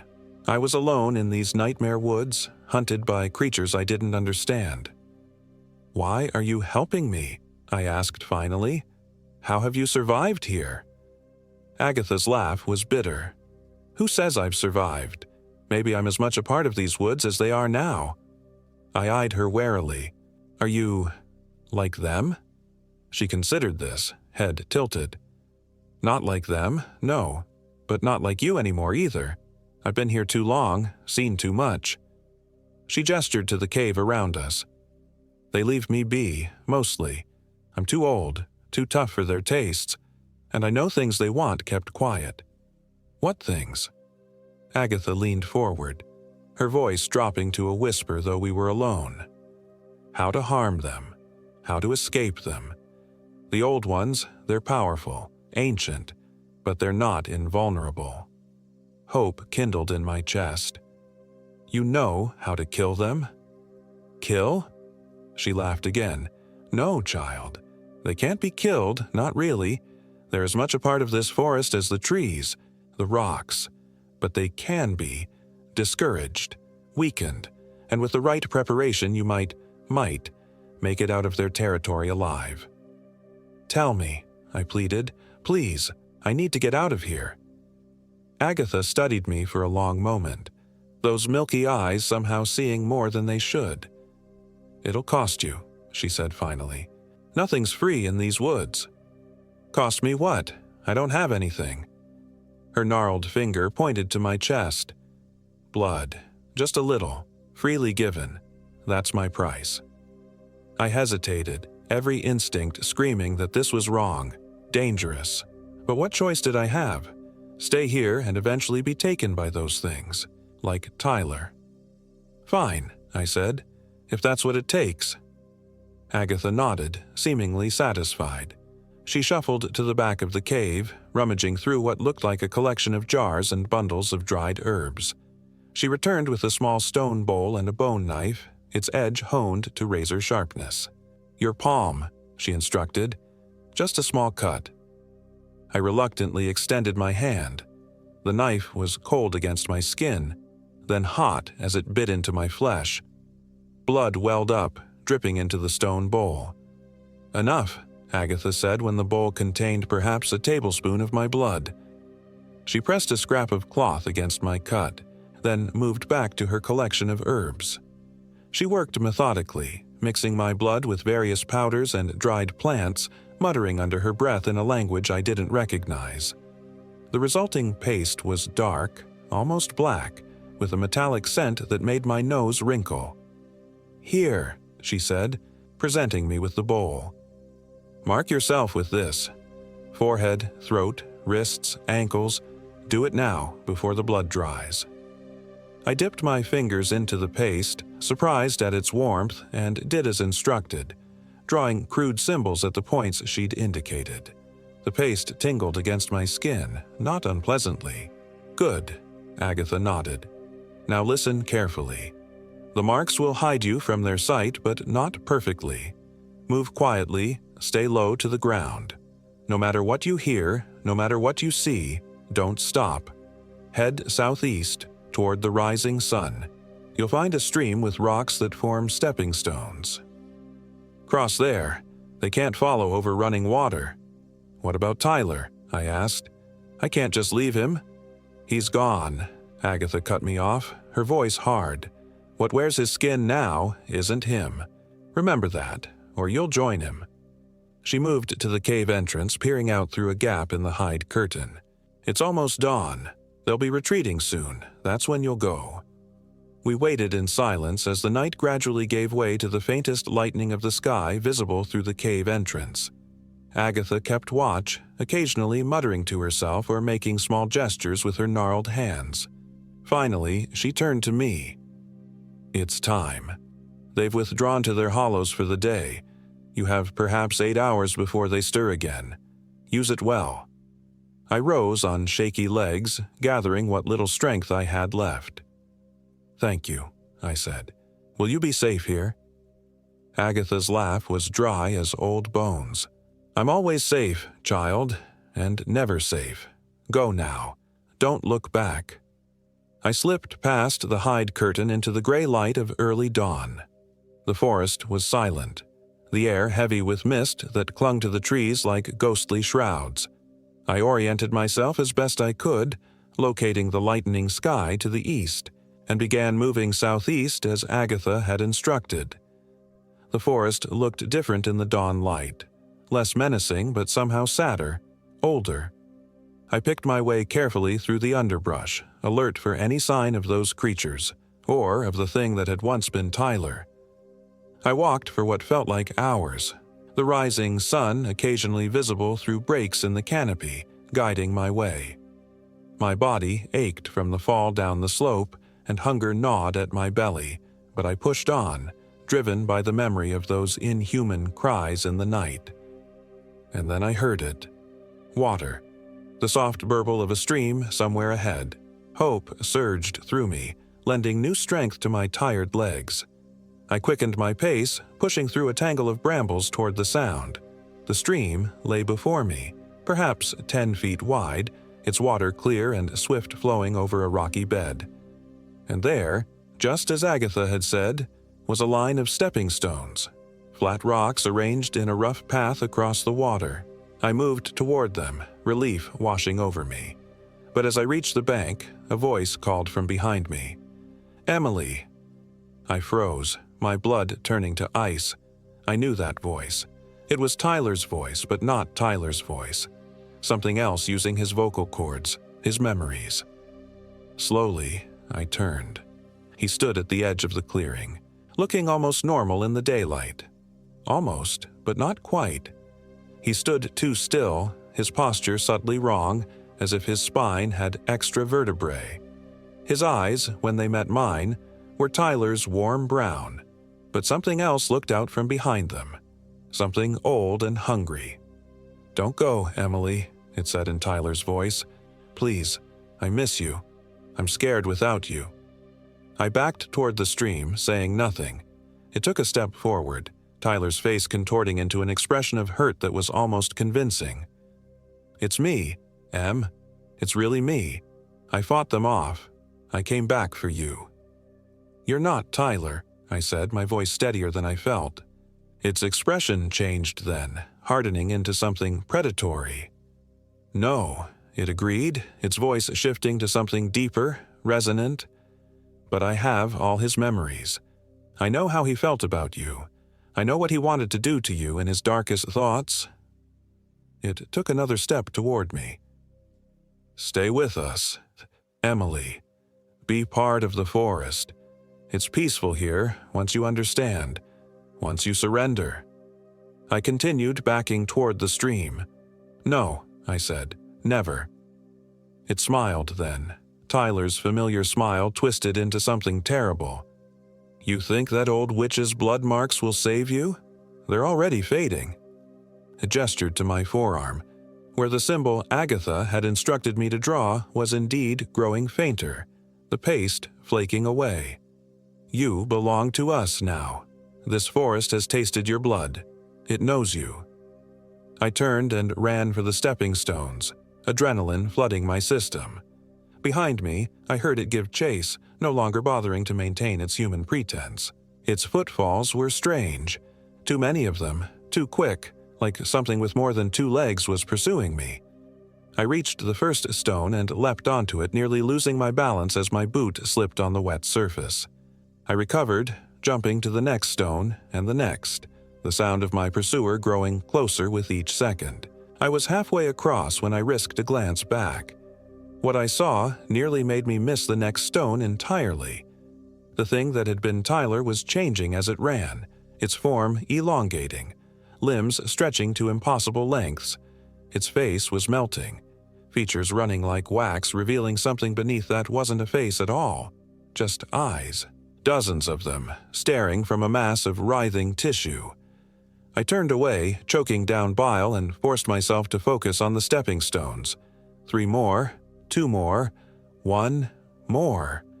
My feet hit the far bank just as I felt something cold brush against my back, a grasping hand or claw or something worse. I stumbled forward, expecting at any moment to feel it seize me, drag me back into the water. But nothing happened. After several frantic steps, I finally turned to look.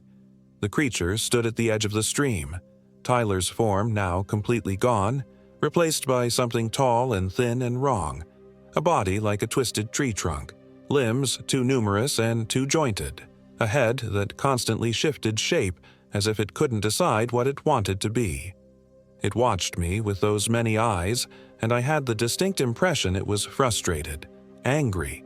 It made no move to cross the stream. Agatha had been right. They couldn't cross running water. I backed away, unwilling to turn my back on it despite the apparent safety of the barrier between us. The creature remained at the water's edge, watching, waiting. Finally, it made a sound. Not one of those inhuman cries, but a voice, still recognizably Tyler's despite the monstrous form that produced it. "This isn't over, Emily," it said. "These woods go on for miles. You'll need to sleep eventually, and when you do, we'll be waiting." Then it turned and melted back into the trees, its form seeming to blur and fade until it was indistinguishable from the surrounding forest. I stood there for a long time, waiting to see if it would return, if there were others. But the forest on this side of the stream was quiet, seemingly empty. Finally, exhaustion and hunger forced me to move. I needed to find food, shelter, some sign of civilization. I continued southeast as Agatha had instructed, the sun now high overhead, guiding my way. The forest on this side of the stream felt different, younger, less oppressive. Normal birds called from the trees, and twice I startled deer that bounded away through the underbrush. As the day wore on, I began to despair. My strength was fading, the marks Agatha had drawn on my skin completely gone now. What if I couldn't find my way out before nightfall? What if those things could cross the stream after dark? And then, as the sun was beginning to dip toward the western horizon, I heard it, the distant rumble of an engine. A vehicle somewhere ahead. I broke into a stumbling run, pushing myself toward that sound, that promise of human presence. The trees began to thin, and suddenly, gloriously, I was standing at the edge of the forest looking down at a 2-lane highway winding through the valley below. Tears sprang to my eyes as I half ran, half fell down the slope toward the road. I reached the shoulder just as a pickup truck came around the bend, its headlights already on against the gathering dusk. I waved frantically, knowing what I must look like. Filthy, bloodied, wild-eyed. The truck slowed, then stopped, an older man in a flannel shirt leaning out the window. "Jesus, miss, are you okay?" he asked, taking in my appearance with alarm. I was lost, I managed to say, my voice cracking with emotion. In the forest. My boyfriend. There was an accident. Please, can you take me to the nearest town? I need to call for help. The man hesitated only a moment before nodding, reaching across to open the passenger door. Get in. Eveleth's about 20 minutes from here. I climbed into the truck, relief making me lightheaded. As we pulled away, I cast one last glance back at the forest rising dark and impenetrable on the hillside. For just a moment, I thought I saw movement among the trees. Tall, thin figures watching from the shadows. You're lucky, the man said as we drove. Folks get lost in the black pines all the time. Not everyone finds their way out. I turned to him sharply. The Black Pines? Is that what that forest is called? He nodded, keeping his eyes on the winding road. Yep. Bad place. Local legends say it's haunted or cursed. Indigenous people in these parts never went in there, even before European settlers arrived. He glanced at me. What happened to your boyfriend? Should we go back for him? I shook my head, tears welling in my eyes. No, he's gone. They took him. The man shot me a concerned look but didn't press further, likely assuming I was in shock. We drove in silence for a while, the distance between me and that nightmare forest growing with each passing minute.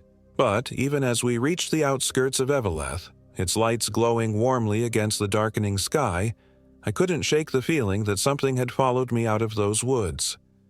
Not physically, perhaps, but a presence, a shadow that had attached itself to me. Sometimes, even now, months later, I wake in the night to the sound of scratching at my bedroom window. And in my dreams, I hear Tyler's voice calling to me, begging me to return to the Black Pines, where he's waiting, where they're all waiting. And sometimes when I look in the mirror, I see something in my eyes that wasn't there before. Something old and patient and hungry, something that's biding its time, because the thing that wore Tyler's face was right about one thing. The forest tasted my blood. It knows me now, and one day, I fear, it will call me back. I'd grown up camping with his family and could identify every tree, every bird call. I was the city girl, more comfortable with concrete than pine needles, but I loved his enthusiasm. The way his eyes lit up when he talked about the stars you could see when you escaped the city lights. This is the spot, Tyler announced as we reached a clearing about 7 miles from where we'd parked. We'd been hiking for nearly 4 hours along the Kikakabik Trail, one of the most remote paths in the state. According to the map, we're near Echo Lake. I dropped my pack with a groan of relief. My shoulders ached, and despite the late September chill, sweat trickled down my spine. Thank God. I was beginning to think you were leading me into the wilderness to murder me, I joked. Tyler didn't laugh. Instead, he scanned the tree line, his expression oddly tense. Did you hear that? I paused, listening. The forest was eerily silent. No birds, no rustling leaves, just the occasional creak of ancient pines swaying in the breeze. Hear what? He shook his head. Nothing. Let's set up camp before it gets dark. We worked in tandem, Tyler pitching the tent while I organized our supplies. The silence bothered me more than I wanted to admit. I'd expected the woods to be alive with sound. Birds, insects, small animals. But there was nothing. Just that heavy, oppressive quiet that made the back of my neck prickle. Is it always this quiet out here? I asked as we sat around the small fire Tyler had built. The flames cast dancing shadows across his face, turning his familiar features strange and ghostly. No, he admitted, poking at the fire with a stick. Usually there's more wildlife. Maybe it's just the season. But I could tell from the way his eyes kept darting to the darkness beyond our little circle of light that he was unsettled too. That first night, I dreamt of eyes watching me from between the trees, dozens of them, glowing faintly in the darkness. I woke, gasping for breath, my heart hammering against my ribs. Tyler slept soundly beside me, unaware of my silent panic. Outside, the wind had picked up, whistling through the pines with an almost human quality, like distant voices calling to each other. I tried to convince myself it was just my imagination, my city-bred nervousness about being so far from civilization. But I couldn't shake the feeling that something in these woods was aware of us, watching us, waiting. The next morning dawned gray and misty. Tyler was already up when I crawled out of the tent, sitting by the smoldering remains of our fire with a strange expression on his face. "Sleep, okay?" I asked, stretching. He didn't answer immediately, and when he did, his voice was oddly flat. "I need to show you something." He led me about 50 yards from our campsite to a small clearing. In the center, arranged in a perfect circle, were dozens of small animal bones: squirrels, rabbits, birds, bleached white by sun and time. Some had been broken, the marrow scooped out. Others were arranged in strange, intricate patterns that made my eyes hurt to look at them for too long. "What the hell is this?" I whispered, my mouth suddenly dry. Tyler shook his head. "It wasn't here yesterday when we set up camp. I walked this whole area to check for level ground." "Maybe some animal," I started, but we both knew no animal would create something so deliberate, so unsettlingly precise. "We should pack up," Tyler said, already turning back toward camp. "There's another campsite about 4 miles up the trail." But when we returned to our tent, we found our packs had been emptied, their contents scattered across the clearing. My stomach dropped as I realized my phone was missing, and Tyler's too, along with our GPS device, compass, and map. "This isn't happening," I muttered, panic rising in my throat. "This isn't fucking happening." Tyler was methodically checking through the scattered gear. "The water purifier is gone," he said grimly, "and most of our food." "Who would do this?" I demanded, my voice rising hysterically. "We're miles from anywhere." "I don't know," Tyler admitted, his face pale beneath his tan. "But we need to get out of here." We quickly salvaged what we could: a few protein bars, 1 water bottle, a first aid kit, and our sleeping bags. Tyler seemed confident he could navigate us back to the car without the map, following the trail we'd come in on. But as we hurriedly packed, I couldn't shake the sensation of being watched, a pressure at the base of my skull, an itch between my shoulder blades. The forest seemed different as we retraced our steps. Darker, older somehow, the trees pressing closer, their branches reaching like arthritic fingers. The trail that had been so clear yesterday was now overgrown in places, forcing us to push through dense underbrush. "This isn't right," Tyler muttered after we'd been walking for what felt like hours. "We should have reached that rock formation by now." I checked my watch. 3 hours of hiking, and the forest looked no different. The same ancient pines, the same moss-covered rocks, the same oppressive silence. We should have covered at least half the distance back to the car. "Maybe we took a wrong turn," I suggested, though I'd been right behind Tyler the whole time, and I hadn't seen any forks in the path. "There are no wrong turns," he snapped, frustration evident in his voice. "There's just the trail." But when we rounded the next bend, we both stopped short. Ahead of us, in a small clearing, was our tent, our campsite, right where we'd left it.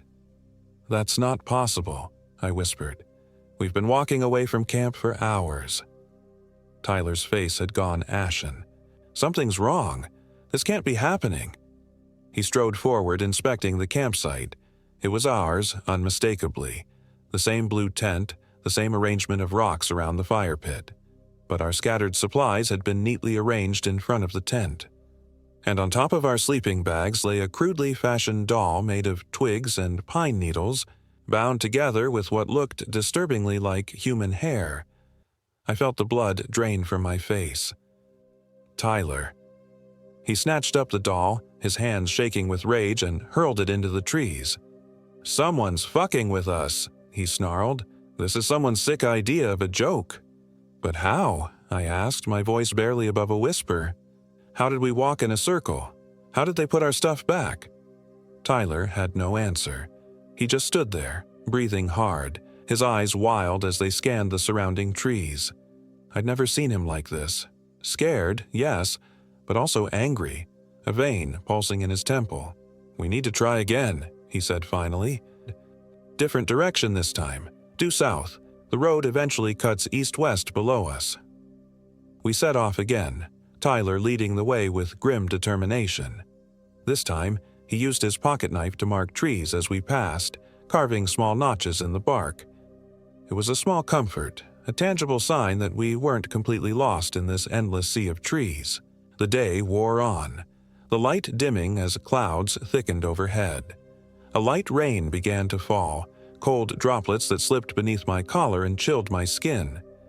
Neither of us spoke much, saving our energy for the hike. But with each passing hour, I felt hope slipping away. The forest had swallowed us, and it wasn't letting go. "We need to stop," I said finally, my legs trembling with exhaustion. "It's getting dark. We can't navigate at night." Tyler looked like he wanted to argue, but after a moment he nodded. "We'll make camp here. Start again at first light." We had no tent, just our sleeping bags, laid out under the dubious shelter of a large pine. Tyler managed to start a small fire despite the dampness, and we huddled close to it, sharing one of our few remaining protein bars. "What if we can't find our way out?" I asked quietly, voicing the fear that had been growing all day. Tyler's jaw tightened. "We will. The forest isn't that big. Eventually, we'll hit a road or a trail or a ranger station." But his confidence sounded forced, and I could see the doubt in his eyes.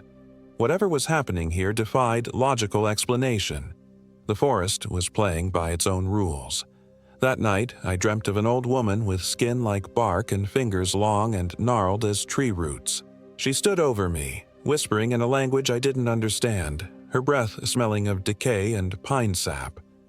When I screamed, Tyler shook me awake. "You were having a nightmare," he said, his face ghostly in the dying firelight. But as I sat up, gasping for breath, I realized the whispers hadn't stopped with my dream. They were all around us. Soft, sibilant voices just at the edge of hearing, coming from the darkness between the trees. Tyler heard them too. I could tell from the way his body had gone rigid, his eyes wide and alert. "It's just the wind," he said, but we both knew it wasn't. The air was still, heavy with moisture. We sat in silence, listening to those whispers rise and fall like a tide, sometimes closer, sometimes farther away.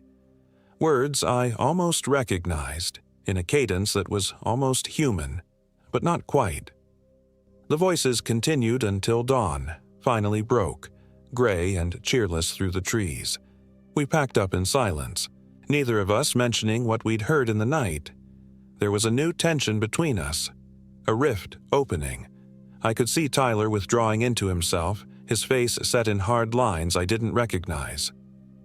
"This way," he said shortly, pointing west. "We'll try heading directly toward where the sun sets." But as we walked, I noticed Tyler checking the marks he'd made on trees the day before, and I knew what he was thinking before he said it. "These aren't my marks."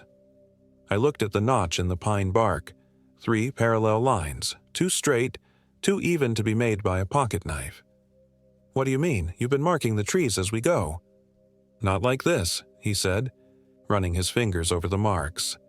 "Mine were just single notches. These are different." A cold weight settled in my stomach.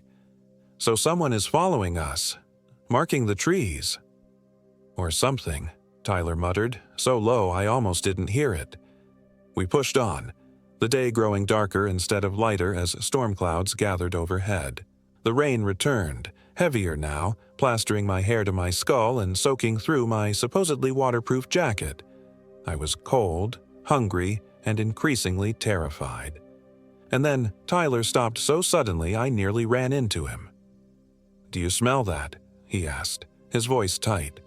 I sniffed the air and immediately wished I hadn't. The stench was unmistakable. Rot, decay, the sickly sweet odor of putrefaction, like something had died nearby, and not recently. "Maybe it's an animal," I suggested weakly, but Tyler was already moving toward the smell, pushing through a tangle of underbrush. I followed reluctantly, my every instinct screaming at me to run in the opposite direction. We emerged into another small clearing, and I had to clap my hand over my mouth to stifle a scream. In the center of the clearing stood a crude altar made of stacked stones. Atop it lay the carcass of a deer, partly decomposed, its belly split open and emptied. Around the altar, more of those bone arrangements, more intricate than the ones we'd seen before, forming patterns that seemed to shift and move when viewed from the corner of my eye. But what made my blood freeze was the collection of items arranged carefully at the base of the altar. A tattered backpack, a broken compass, a water bottle just like mine, a torn piece of clothing that might once have been a red jacket. We weren't the first to get lost in these woods. "We need to get out of here," Tyler said, his voice barely above a whisper. "Now." We backed away slowly, afraid to turn our backs on that grisly tableau. But as we retreated into the trees, I heard it, a cracking twig, the soft rustle of movement not caused by wind or rain. We weren't alone. Tyler heard it too.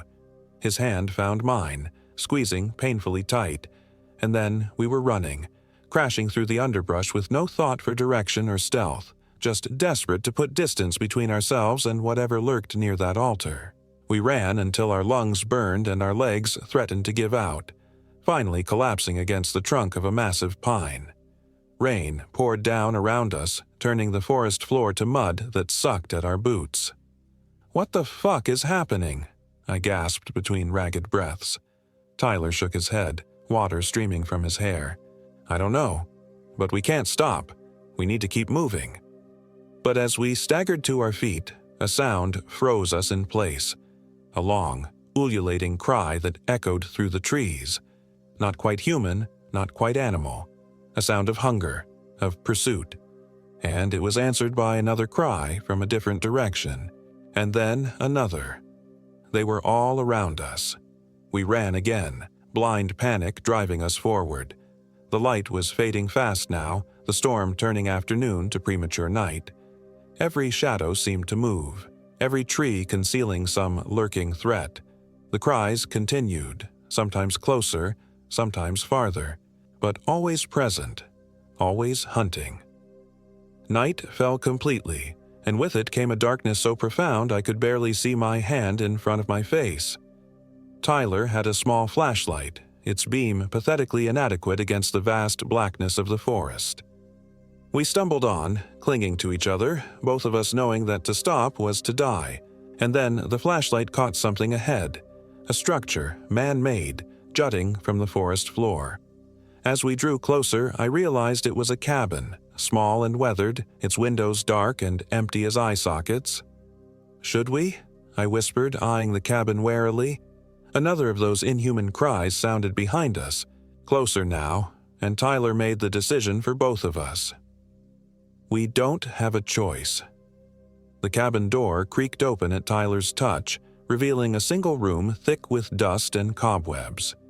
The air inside was stale, with an underlying scent of something burnt and acrid. By the weak beam of the flashlight, I could make out a small table, a wood stove, a narrow bed frame with a rotted mattress. "Block the door," Tyler instructed, already dragging the table across the warped floorboards. I helped him, then sank down against the wall, exhaustion making my limbs leaden. Outside, the cries had stopped, replaced by that eerie silence that had marked our arrival in these woods. "What are they?" I whispered as Tyler sat beside me, our shoulders touching. "I don't know," he admitted, "but they know these woods better than we do. They've been hurting us, leading us in circles." "But why?" Tyler didn't answer, but I saw his gaze drift to the altar we'd found, the split-open deer carcass. Some questions have answers you don't want to hear. We sat in silence for a long time, listening to the rain drumming on the cabin roof, occasionally broken by distant thunder. Despite my fear, exhaustion began to claim me, my eyelids growing heavy. "I'll take first watch," Tyler said, noticing my drooping head. "Get some sleep. I'll wake you in a few hours." I must have drifted off almost immediately because the next thing I knew, Tyler was shaking me awake, his expression urgent. "Emily, "Wake up," he hissed. "Listen." I sat up, blinking away sleep, and heard what had alarmed him. Scratching, soft but persistent, at the cabin walls, like dozens of tiny claws or fingernails moving across the wood.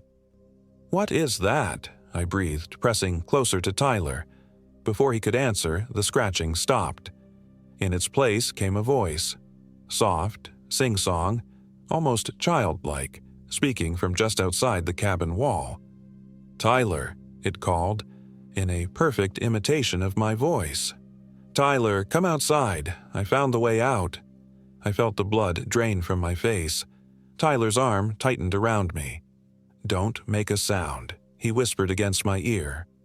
"Tyler," the voice called again, still in my tones but with something off about it, something hollow and wrong. "Please, Tyler. I'm scared out here alone." The voice shifted then, becoming deeper, rougher. My father's voice, though he'd been dead for 3 years. "Emily, honey, come out now. Don't make me come in there." Tears sprang to my eyes. How could it know? How could it possibly know what my father sounded like? The voices continued through the night, cycling through people we knew. My mother, Tyler's brother, our friends from back home. Each voice perfect in its mimicry, each one calling us to open the door, to step outside. And between the voices, that scratching, sometimes gentle, sometimes frenzied, as if whatever waited outside was growing impatient. Dawn seemed to take an eternity to arrive. When it finally did, pale light filtering through the cabin's grimy windows, the voices and scratching had stopped.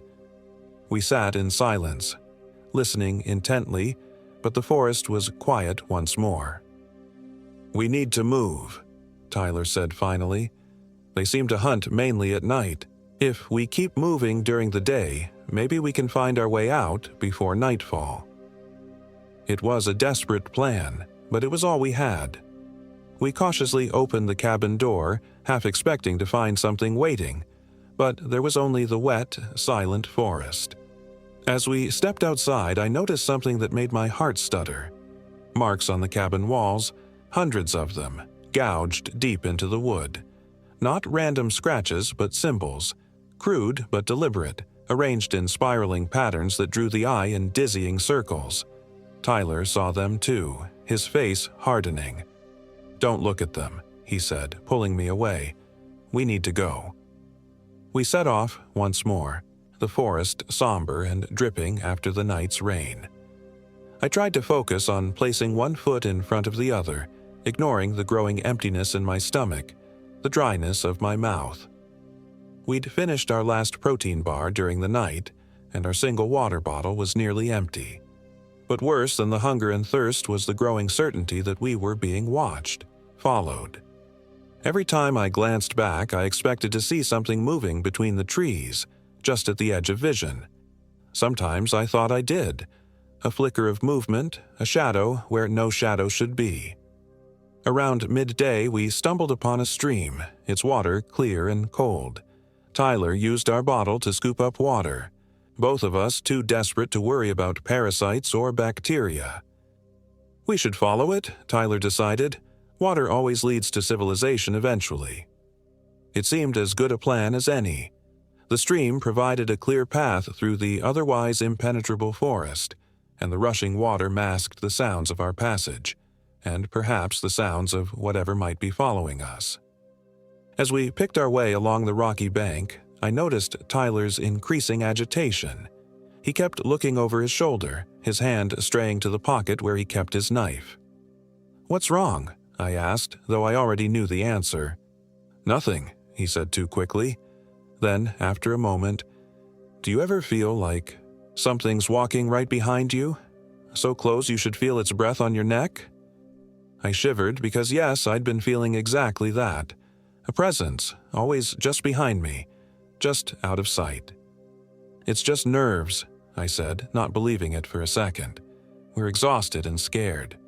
Tyler nodded, but I could see he wasn't convinced either. We pushed on, the stream gradually widening, the forest pressing close on either side. The day wore on, the light once again beginning to fade. We'd been walking for hours with no sign of civilization, no hint that we were any closer to escape than we had been yesterday.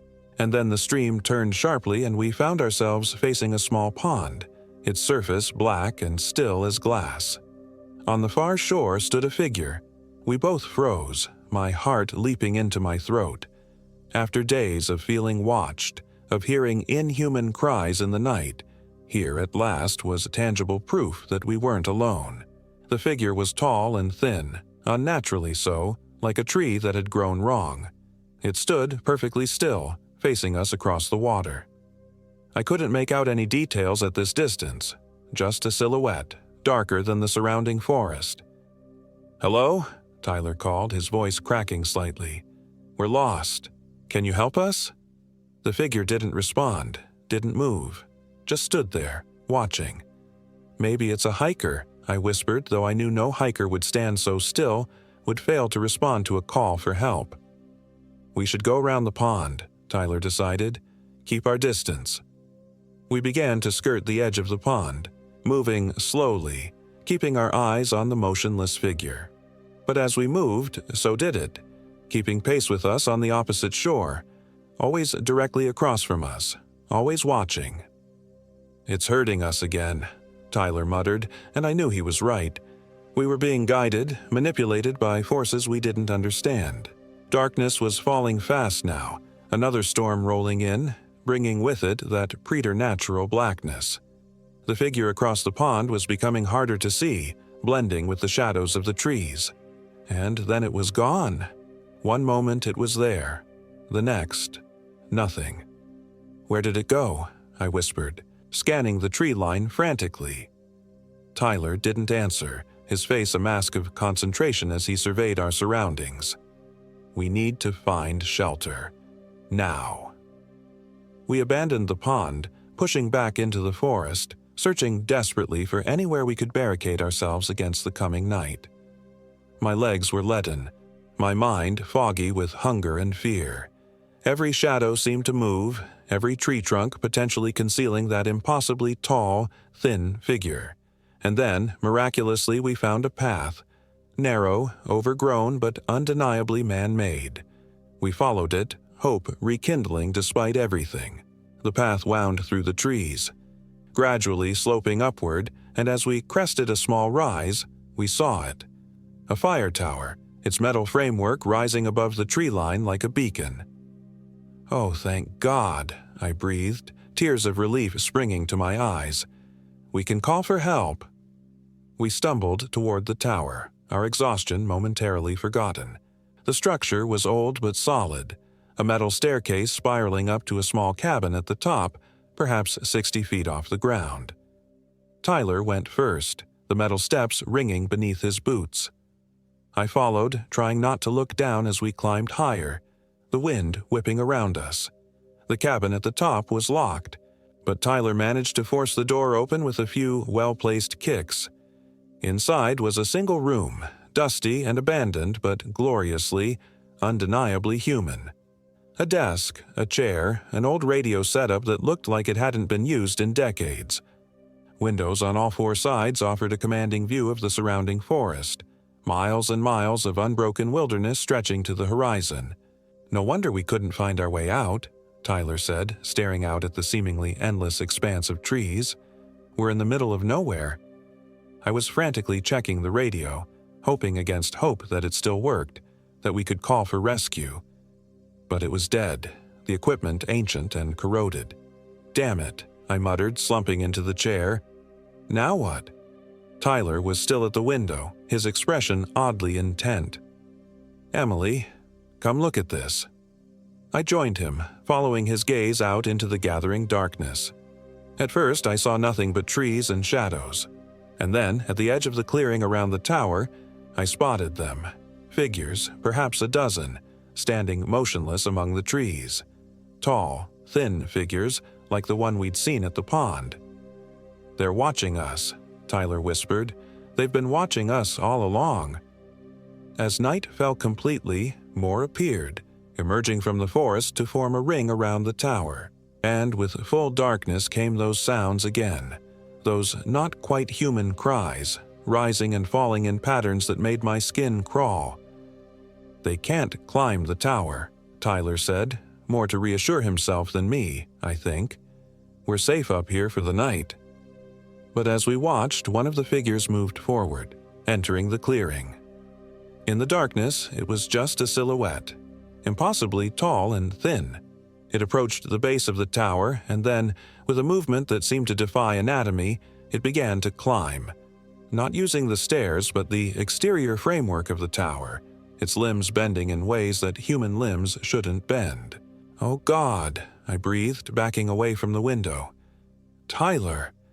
He had already grabbed the chair, jamming it under the door handle. "Get away from the windows," he ordered.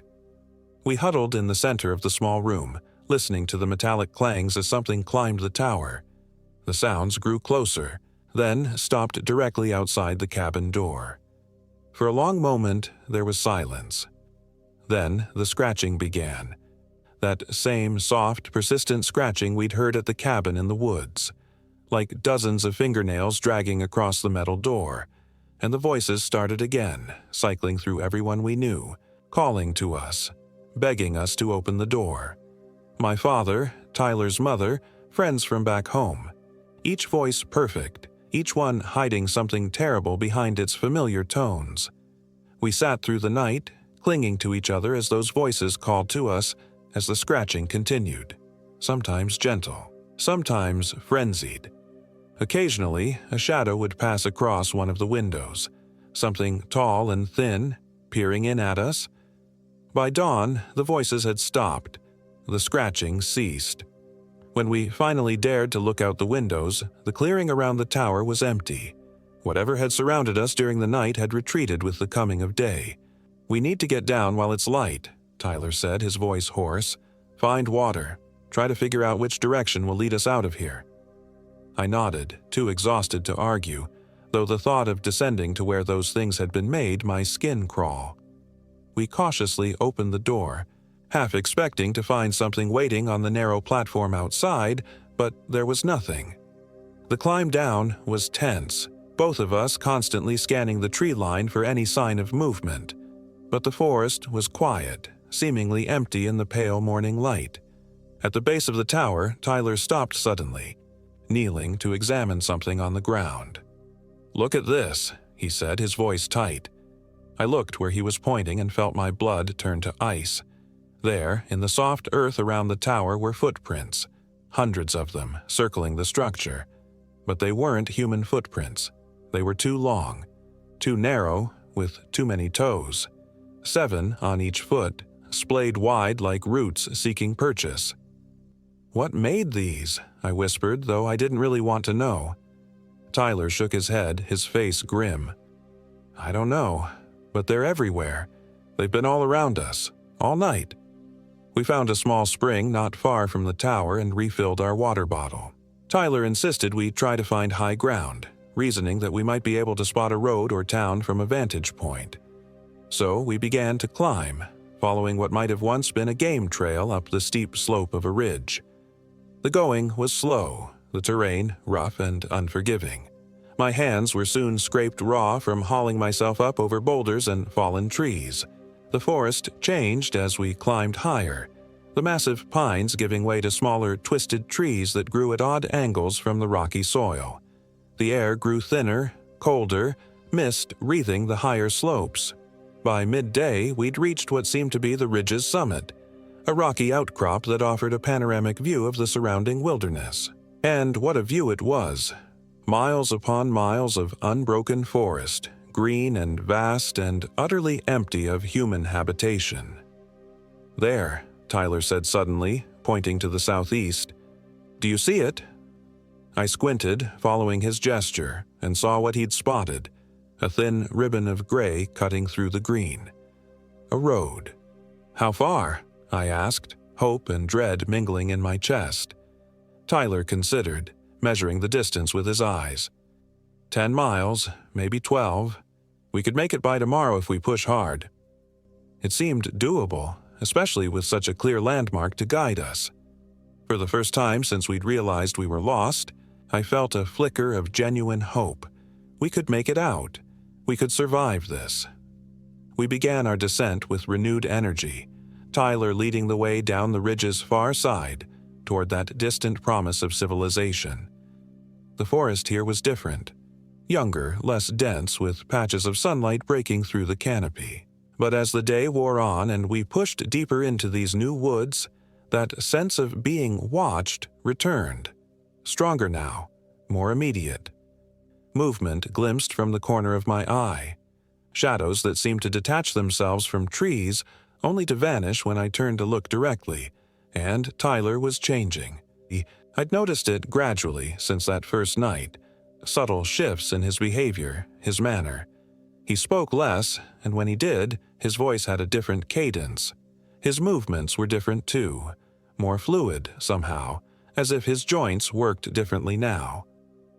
"Tyler," I said as we paused by a small stream to drink, "are you feeling okay?" He looked at me, and for a moment his face seemed wrong somehow, the angles too sharp, the skin too tight across his cheekbones. Then he blinked, and he was Tyler again, familiar and solid. "I'm fine," he said, "just tired." But there was something in his eyes that hadn't been there before, a watchfulness, a calculation that made me shiver. We pushed on, the day fading toward evening, the shadows lengthening around us. We'd made good progress, but not enough to reach the road before dark. Another night in the forest was inevitable. "There," Tyler said, pointing to a small hollow between two massive boulders. "We can shelter there for the night." It wasn't ideal, but it offered some protection. Solid stone at our backs, a good view of the surrounding forest. Tyler gathered wood for a fire while I arranged our meager belongings, trying to create some semblance of a camp. As darkness fell, Tyler built a fire, the flames casting dancing shadows across the rock face. We huddled close to it, the night air growing colder with each passing hour. "We'll reach the road tomorrow," Tyler said, staring into the fire, "and then this will all just be a bad memory." I wanted to believe him, but something in his tone set off warning bells in my mind. He sounded too certain, as if he knew something I didn't. "Tyler," I said carefully, "how do you know there's a road there? It could be a river, or—" "It's a road," he cut me off, his voice sharp. "I saw it clearly." "Okay," I said, taken aback by his vehemence. "I just—" A sound interrupted me, one of those eerie, ululating cries we'd heard before, but closer now, much closer.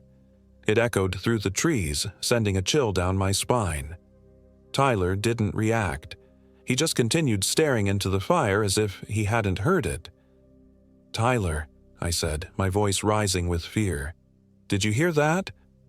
He looked at me then, and in the firelight his face seemed to shift just for a moment, the angles all wrong, the shadows too deep in the hollows of his eyes. "Hear what?" he asked, his voice oddly flat. The cry came again, answered by another and another. They were all around us now, drawing closer with each passing minute. And still Tyler sat there, unresponsive, unafraid. "We need to move," I said, scrambling to my feet. "They're coming. Those things from the tower, from the cabin." Tyler remained seated, looking up at me with an expression I couldn't read. "There's nothing out there, Emily. Just the wind in the trees." But I could hear them moving now, rustling underbrush, snapping twigs, drawing closer in the darkness beyond our small circle of firelight. "Tyler, please," I begged, tears springing to my eyes. "Something's wrong. We need to go." He rose then, slowly, deliberately, and as he stood to his full height, he seemed taller somehow, thinner, his proportions subtly wrong in the flickering light.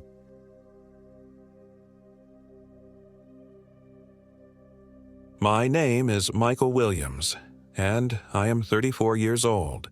This happened in the Boundary Waters Canoe Area Wilderness in northern Minnesota, just last fall.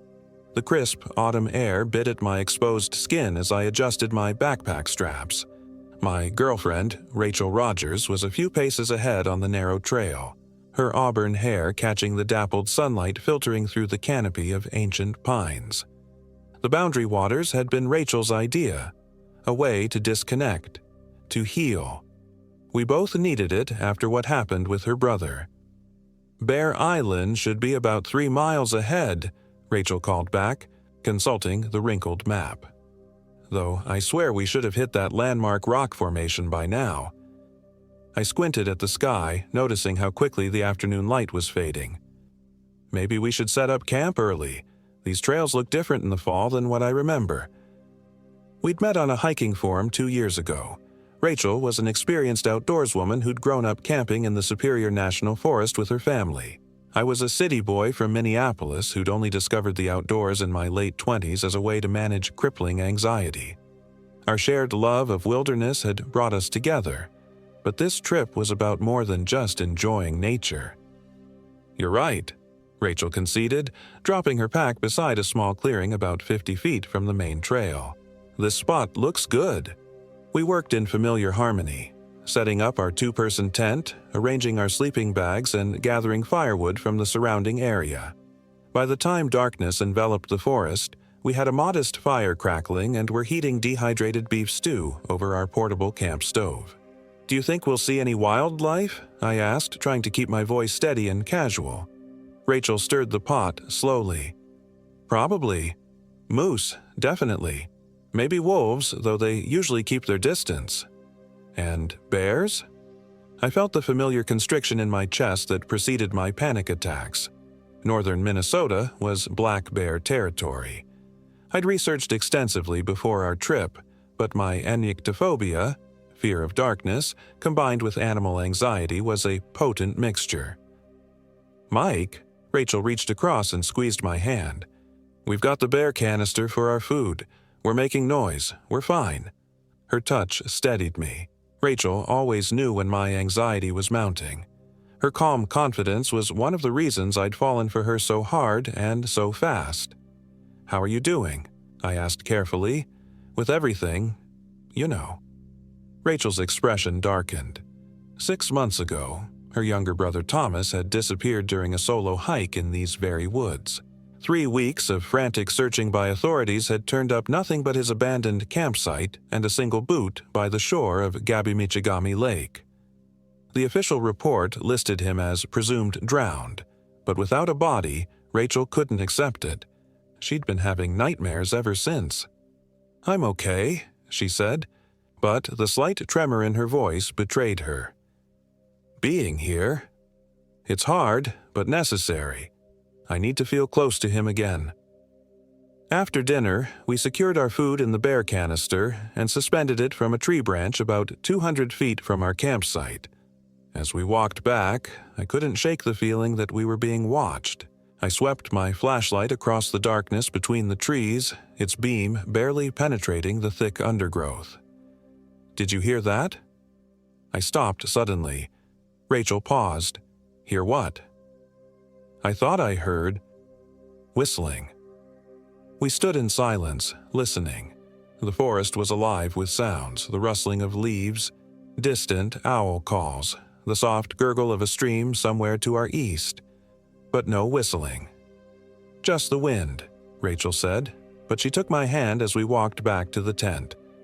That night, I dreamed of walking alone through an endless forest. The trees grew denser with each step, their branches reaching down like gnarled fingers. Somewhere ahead, I could hear Thomas calling for help, but every time I moved toward his voice, it shifted direction. Then, from behind me, came a soft, rhythmic whistling. I turned to see a figure standing between the trees, too tall, too thin to be human, staring at me with gleaming eyes. I woke with a start, sweat-soaked and gasping. The tent was pitch black. I fumbled for my flashlight, clicking it on with shaking hands. Rachel's sleeping bag was empty. "Rachel," I whispered. No response. Panic surged through me as I unzipped the tent. The campfire had died to embers, casting just enough light to show our clearing was empty. "Rachel," I called, louder this time. The forest seemed to absorb my voice. I pulled on my boots and jacket, trying to control my breathing as I swept the flashlight around the campsite. Rachel's hiking boots were still neatly placed outside the tent. Her headlamp was on her pack. She wouldn't have gone anywhere without those, especially not in the middle of the night. A twig snapped somewhere in the darkness beyond our campsite. I spun toward the sound, the beam of my flashlight cutting through the gloom. "Is someone there?" My voice cracked. Another snap, closer this time. I backed toward the tent, my heart hammering against my ribs. Then I heard it. The soft, rhythmic whistling from my dream. "Who's there?" I shouted, my voice echoing through the trees. The whistling stopped. For a moment, there was nothing but silence, heavy and suffocating. Then, from the darkness, Rachel emerged. Relief flooded through me. "Jesus, Rachel, you scared the hell out of me. Where were you?" She walked slowly into the circle of light from my flashlight. Something was wrong. Her movements were stiff, mechanical. She was barefoot, her pajama bottoms soaked to the knees. "Rachel." I took a step toward her, then froze. Her eyes were wide open, staring blankly ahead. Her lips were blue with cold, and there was a small cut on her forehead, trickling blood down the side of her face. "I heard him," she said, her voice flat and emotionless. "I heard Thomas." I guided her back to the tent, wrapped her in a sleeping bag, and cleaned the cut on her forehead. She was ice cold to the touch, shivering violently. "What happened?" I asked, once she seemed more coherent. "I don't know," she whispered. "I was dreaming about Thomas. He was calling me, telling me to follow him to the water. Then I woke up standing at the edge of some pond. I don't even know how I got there." I held her until she fell back asleep, but I remained awake, sitting at the entrance of the tent, flashlight in hand, listening to the sounds of the forest. The whistling didn't return, but twice I thought I heard someone, or something, moving around our campsite just beyond the reach of my light. Morning came with merciful brightness. Rachel had no memory of her sleepwalking episode, and I decided not to press the issue. She was already dealing with enough psychological trauma without me adding to her worries.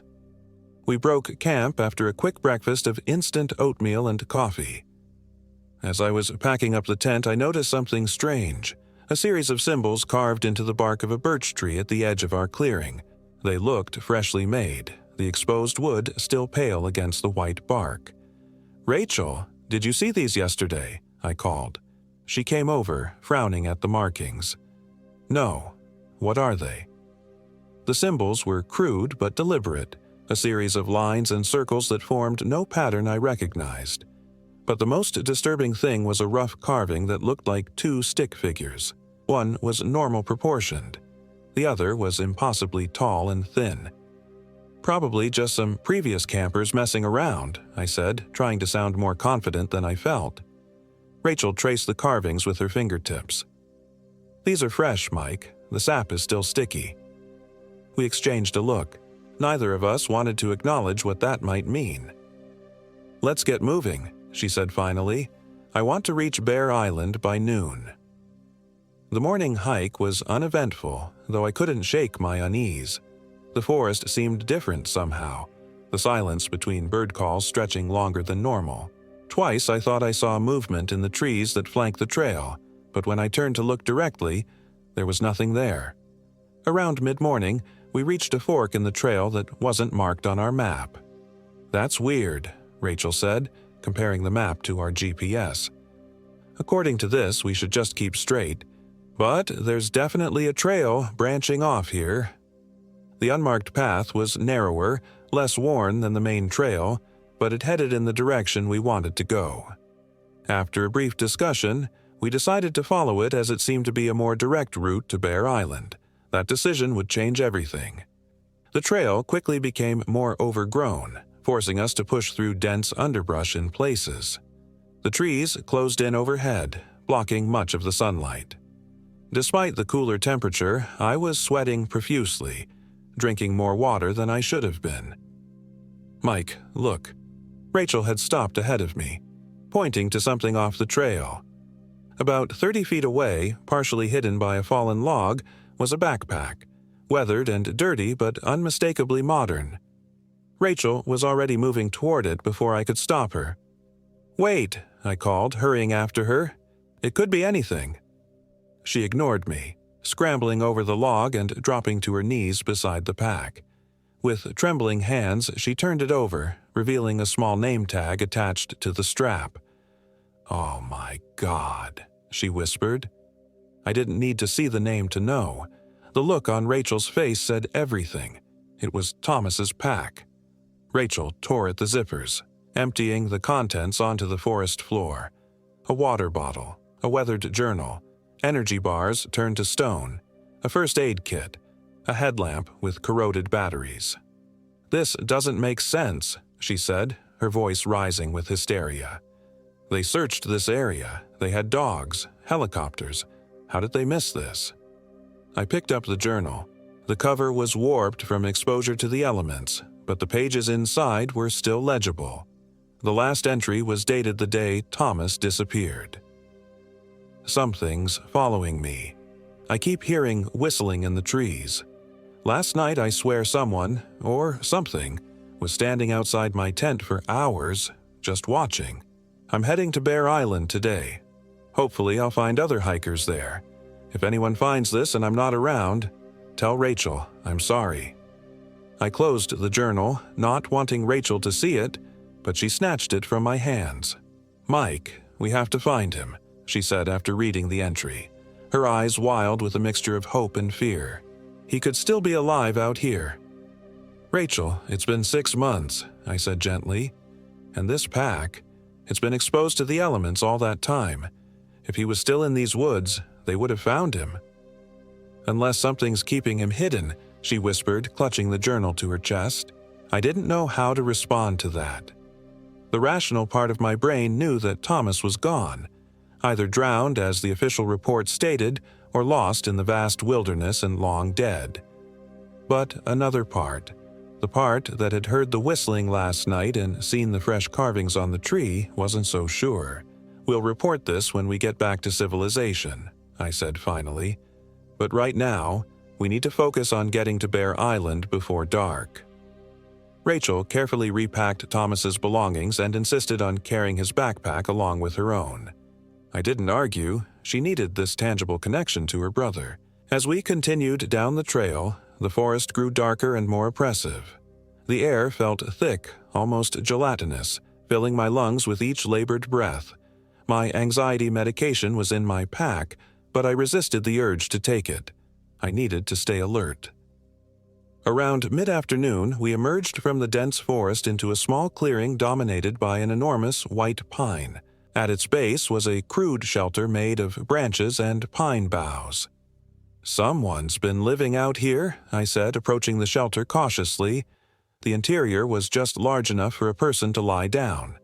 Inside was a nest of leaves and grass, and something else, a collection of small animal bones, arranged in a pattern similar to the symbols we'd seen carved into the tree.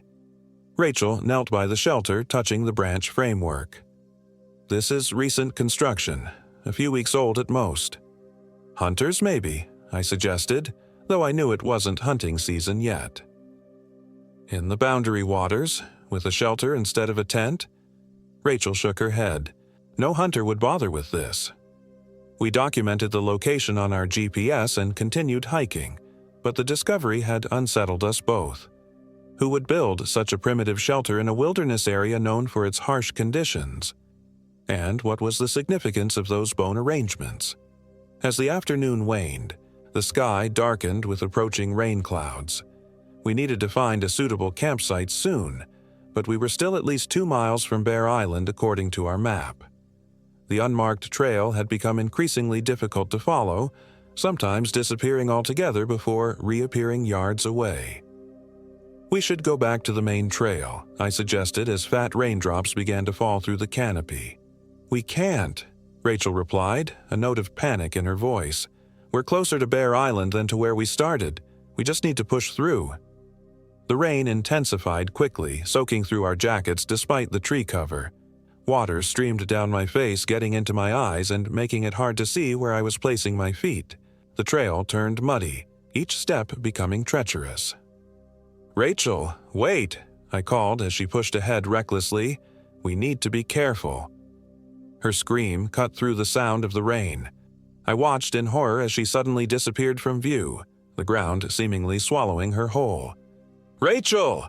I sprinted forward, skidding to a halt at the edge of what I now saw was a steep ravine. The rain had eroded part of the trail, creating a mudslide that had taken Rachel with it. She lay about 20 feet below, motionless on a bed of rocks and fallen branches.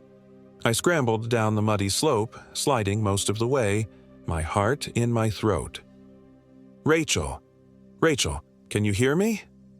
I dropped to my knees beside her. She was conscious but dazed, blood mixing with rainwater on her face from a gash above her eyebrow.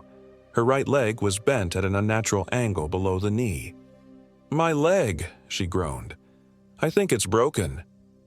The gravity of our situation hit me like a physical blow. We were miles from the main trail, in an unmarked area of the wilderness during a rainstorm, with no cell service. And now Rachel couldn't walk. I pushed down my rising panic and forced myself to think logically. First, I needed to get Rachel out of the rain and assess her injuries. I spotted a small overhang in the ravine wall about 30 yards away that would provide some shelter. "I'm going to have to move you," I told her, already unshouldering my pack. "It's going to hurt, but we need to get out of this rain." Using my rain jacket as a makeshift stretcher, I managed to drag Rachel to the overhang. She bit her lip to keep from screaming but couldn't hold back whimpers of pain with each movement. Once under shelter, I used the first aid kit to clean and bandage the cut on her forehead, then turned my attention to her leg. The break was obvious even to my untrained eye, a compound fracture of the tibia, the bone pressing against the skin, though thankfully not breaking through. I used the emergency splint from my first aid kit and 2 straight branches to immobilize it as best I could, but Rachel would need proper medical attention soon. "What are we going to do?" she asked once I'd finished, her face pale with shock and pain. I checked my watch. It was just past 4 p.m. and the rain showed no signs of letting up. Nightfall would come early under these conditions. "We'll spend the night here," I decided. "In the morning, I'll build a better shelter, then try to hike back to the main trail for help." Rachel nodded weakly, but I could see the fear in her eyes, the same fear that was threatening to overwhelm me. We were suddenly very vulnerable in a wilderness that no longer felt indifferent, but actively hostile. I used our emergency blankets to create a small tent-like structure against the ravine wall, extending our sheltered area. Inside, I laid out our sleeping bags, Rachel's underneath her for cushioning, mine over her for warmth. The rain beat a constant rhythm on the thin foil of the emergency blankets. Darkness fell swiftly and completely. I tried to keep a small fire going with what dry wood I could find under the overhang, but it sputtered and smoked more than it burned. Our headlamps cast eerie, shifting shadows across the ravine walls. Rachel drifted in and out of consciousness, the pain in her leg occasionally drawing whimpers from her lips despite the ibuprofen I'd given her. I sat beside her, one hand on her shoulder, the other gripping my hunting knife, a tool I'd brought for practical purposes that now felt like a woefully inadequate weapon. The rain finally stopped around midnight, leaving behind a preternatural silence. No insects chirping, no nocturnal animals moving through the underbrush. Just the occasional drip of water from saturated leaves and the sound of Rachel's labored breathing. Then, from somewhere up on the ridge came the whistling. It started soft, almost imperceptible, a simple 4-note pattern repeated with mechanical precision. As I strained to listen, it grew louder, moving parallel to the ravine, as if whoever, or whatever, was making the sound was pacing back and forth, looking for a way down. Rachel stirred, her eyes flying open. "Thomas," she whispered. "Shh." I placed a hand gently over her mouth. "Stay quiet." The whistling stopped. For a long moment, nothing moved. Then a cascade of small stones clattered down the ravine slope about 50 feet from our shelter. Something was coming down. I switched off our headlamps, plunging us into darkness, and moved to the edge of our sheltered area, knife gripped tightly in my sweating hand. My night vision was poor, another aspect of my nyctophobia, but I could make out a darker shape moving against the night, tall and unnaturally thin. picking its way down the rocky slope with inhuman grace. The shape paused at the bottom of the ravine, and I felt rather than saw it turn in our direction. There was a stillness to it that no living creature should possess. Not the stillness of waiting, but the stillness of something that doesn't need to breathe, doesn't need to shift its weight, doesn't have the small involuntary movements that betray life. I held my breath, pressing back against the ravine wall, feeling Rachel's hand grip my ankle in terror. For what seemed like an eternity, the figure remained motionless. Then, slowly, it began to move again, not toward us, but along the bottom of the ravine, heading east. When I could no longer hear its movement, I released my breath in a shuddering gasp. "What was that?" Rachel whispered. I couldn't bring myself to describe what I'd seen, or thought I'd seen in the darkness. "Probably a deer," I lied. "Go back to sleep if you can. I'll keep watch." But neither of us slept that night. We sat huddled together under the emergency blankets, jumping at every sound, watching the eastern sky gradually lighten with approaching dawn. Morning revealed the full extent of our predicament. Rachel's leg was swollen dramatically, the skin around the break turning purple and yellow. She had a fever, her skin hot to the touch despite the cool morning air. Infection was setting in, and quickly. "Mike," she said, her voice strained with pain, "you need to go for help. Now." I knew she was right, but the thought of leaving her alone terrified me. What if that thing, whatever it was, came back? "I can't leave you defenseless," I said. Rachel reached into her pack and pulled out a canister of bear spray and a flare gun, items I hadn't known she was carrying. "I'm not defenseless," she said, managing a weak smile. "And you won't be gone long, right?" I nodded, though we both knew it would take me at least a day to reach help and return, even if everything went perfectly.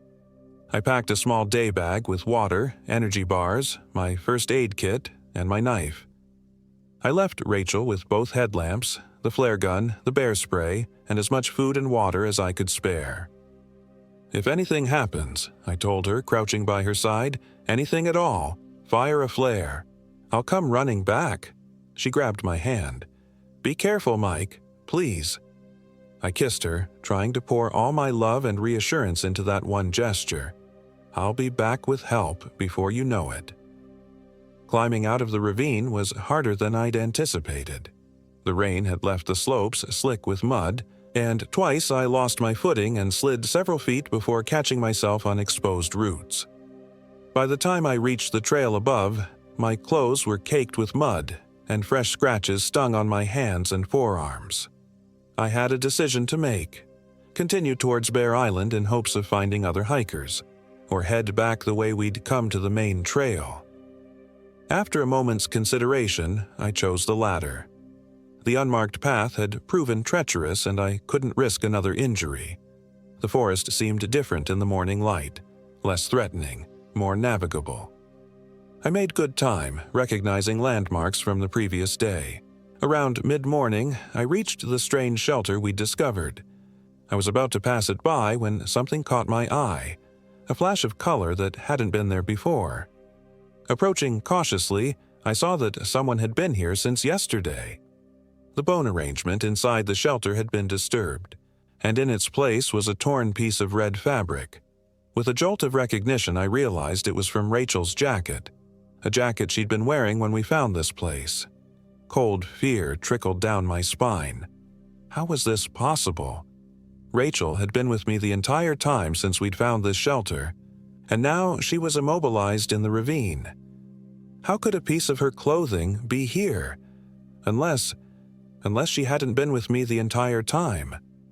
Unless the Rachel who emerged from the darkness last night, who walked stiffly into our campsite with blue lips and blank eyes, wasn't entirely Rachel. The thought was so disturbing I physically recoiled from it.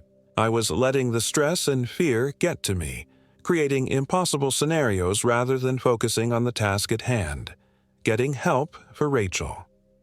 I continued my journey with renewed urgency, pushing my body to move faster despite the treacherous terrain.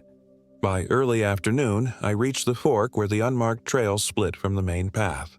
Relief flooded through me as I stepped onto the wider, well-maintained trail. I was back in the part of the Boundary Waters that was regularly patrolled and frequented by other hikers. Sure enough, less than an hour later, I encountered a group of 3 backpackers heading towards Magnetic Lake. I must have looked a frightening sight, mud-covered, wild-eyed, and frantic, but they stopped immediately when I explained the situation. One of them, a retired emergency medical technician named Frank, had a satellite phone. While he called for emergency services, the other 2, a married couple named Dan and Eliza, shared their water and food with me. The nearest ranger station can dispatch a rescue team, Frank explained after making the call, but it will take them a few hours to reach your girlfriend's location. We should head back there now and wait for them. I could have wept with gratitude.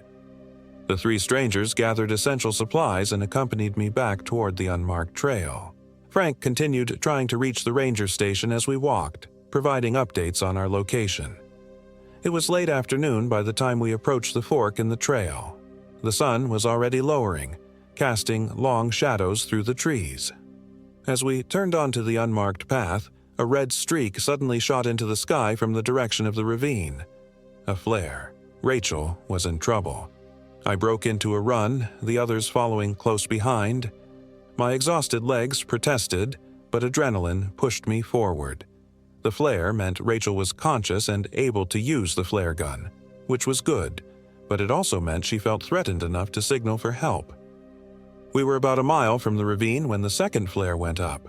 This one seemed to falter, its trajectory wobbly, as if the person firing it was struggling. "Hurry!" I gasped, pushing myself faster. As we neared the area where Rachel had fallen, I could hear something. Not whistling this time, but a low, rhythmic humming that seemed to vibrate through the trees themselves. The sound made my teeth ache and my vision blur at the edges. Frank grabbed my arm, pulling me to a stop. "Wait," he said, his voice tense. "Something's not right." He was staring at the ground ahead of us. In the fading light, I could just make out what had caught his attention. A series of footprints in the mud, leading toward the ravine. But these weren't human footprints, at least not entirely. They started as normal boot prints, then gradually elongated, the toe marks stretching forward unnaturally, the heel impressions deepening as if the walker's weight had shifted. The humming grew louder, pulsing through my skull with nauseating intensity. "Rachel!" I shouted, pulling free from Frank's grasp and charging forward. I reached the edge of the ravine and looked down. Our makeshift shelter was in shambles, the emergency blankets torn and scattered. Rachel was gone. No, not gone. Moving. About 100 yards down the ravine, a figure was dragging itself along the rocky ground. Even in the dim light, I recognized Rachel's clothing, her auburn hair. Rachel! I scrambled down the slope, half running, half sliding toward her. She stopped moving and slowly turned toward my voice. Even from a distance, I could see something was terribly wrong. Her movements were jerky, uncoordinated. When she lifted her head to look at me, her neck bent at an impossible angle. I slowed my approach, a primal warning flaring in my brain. "Rachel?" She opened her mouth, but what came out wasn't Rachel's voice. It wasn't a human voice at all, but a high-pitched keening that harmonized with the humming that still permeated the air. From behind Rachel, something else rose up. A towering, emaciated figure with limbs too long and too jointed, its skin the pale gray of birch bark, its face a blank oval devoid of features except for a gash-like mouth. It placed what might have been a hand on Rachel's shoulder, its fingers wrapping completely around her upper arm. I was frozen in place, my mind unable to process what I was seeing. This couldn't be real. It was a hallucination brought on by stress, lack of sleep, and fear. A shout from behind me broke the paralysis. Frank and the others had reached the ravine edge and were taking in the nightmarish scene below. "Mike, get back!" Frank yelled, his voice steady despite the terror that must have been coursing through him. The creature's head snapped up at the new voices, the featureless face somehow focusing on the ridge above. It straightened to its full height, at least 8 feet tall, and opened its mouth impossibly wide, revealing rows of needle-like teeth. Then it began to whistle. It was the same four-note pattern I'd heard the night before, but now it carried a physical force that drove me to my knees. My ears felt like they were bleeding, though when I touched them, my fingers came away clean. Through the pain, I saw Rachel being pulled to her feet by the creature, her broken leg dragging uselessly. Her eyes were open but vacant, her face slack. Whatever connection she still had to her body was tenuous at best. "No!" I screamed, lunging forward. The creature's head whipped toward me, the whistling cutting off abruptly. For a moment, we stared at each other, me, trembling with terror and rage, it, utterly still except for a slight tilt of its head, as if curious about my defiance. Then, with unnatural speed, it twisted and scrambled up the ravine wall, not toward me, but toward Frank and the others. Rachel was dragged along like a rag doll, her broken leg bouncing horribly against the rocks. "Run!" I shouted to the hikers above, but it was too late. The creature crested the ridge in seconds, faster than anything human could move. Screams erupted, cut short one by one. I heard Frank's satellite phone clatter down the ravine slope, followed by a spray of blood that glistened black in the fading light. Self-preservation finally kicked in. I turned and ran down the ravine, away from the carnage above, away from whatever that thing was, away from Rachel, or what used to be Rachel. I ran until my lungs burned and my legs gave out. Collapsing beside a small stream that fed into a larger body of water, Gabi-Michigami Lake, I realized dimly, the same lake where Thomas's boot had been found. As darkness fell completely, I huddled against a large boulder, shivering uncontrollably. The sounds of the forest seemed to have returned to normal, crickets chirping, an occasional owl call, the gentle lapping of water against the shore. But I knew now that this normalcy was an illusion, a thin veneer over something ancient and malevolent that dwelled in these woods.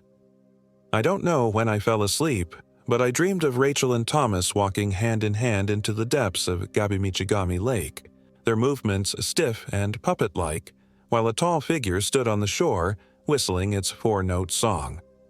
I woke at dawn to the sound of voices and dogs barking. The search and rescue team had arrived, drawn by the emergency signal from Frank's satellite phone.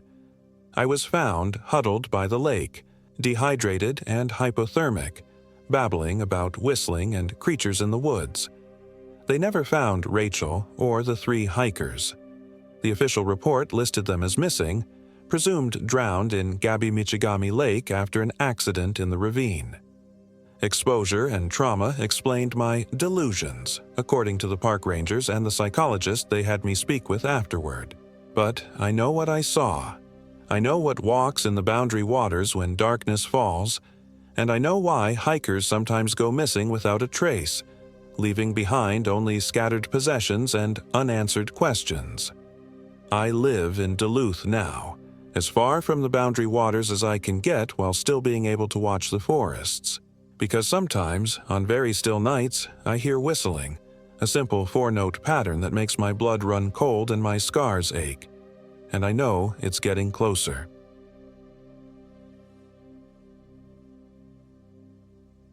My name is James Anderson, and I am 34 years old.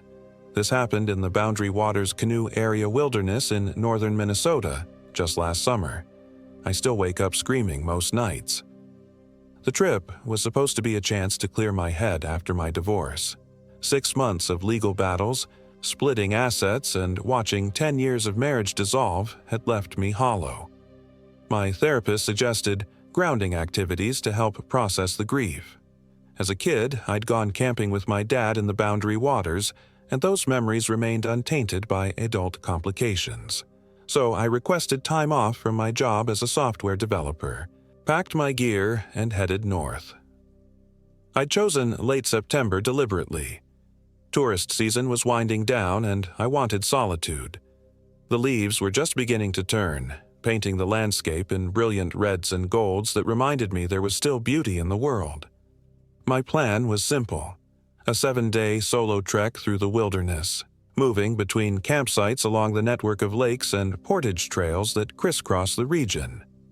The ranger at the entry point near Ely seemed surprised to see someone heading out alone so late in the season. "Weather can turn quick this time of year," she warned, checking my permit. "You sure you don't want to wait for a buddy?" "I'll be fine," I assured her, trying to project confidence I didn't entirely feel. "I've got satellite communication if there's an emergency." She nodded, unconvinced. "Just stay on your permitted route. There've been some strange reports from the Echo Lake area. Probably just teenagers messing around, but still." "Strange how?" I asked. "Just noises. Voices where there shouldn't be any. Couple campers said they felt like they were being watched." She shrugged. "Like I said, probably nothing." I thanked her for the warning and pushed off from shore in my rented canoe, the first strokes of the paddle feeling like freedom. The lakes were glassy, mirroring the sky in perfect symmetry.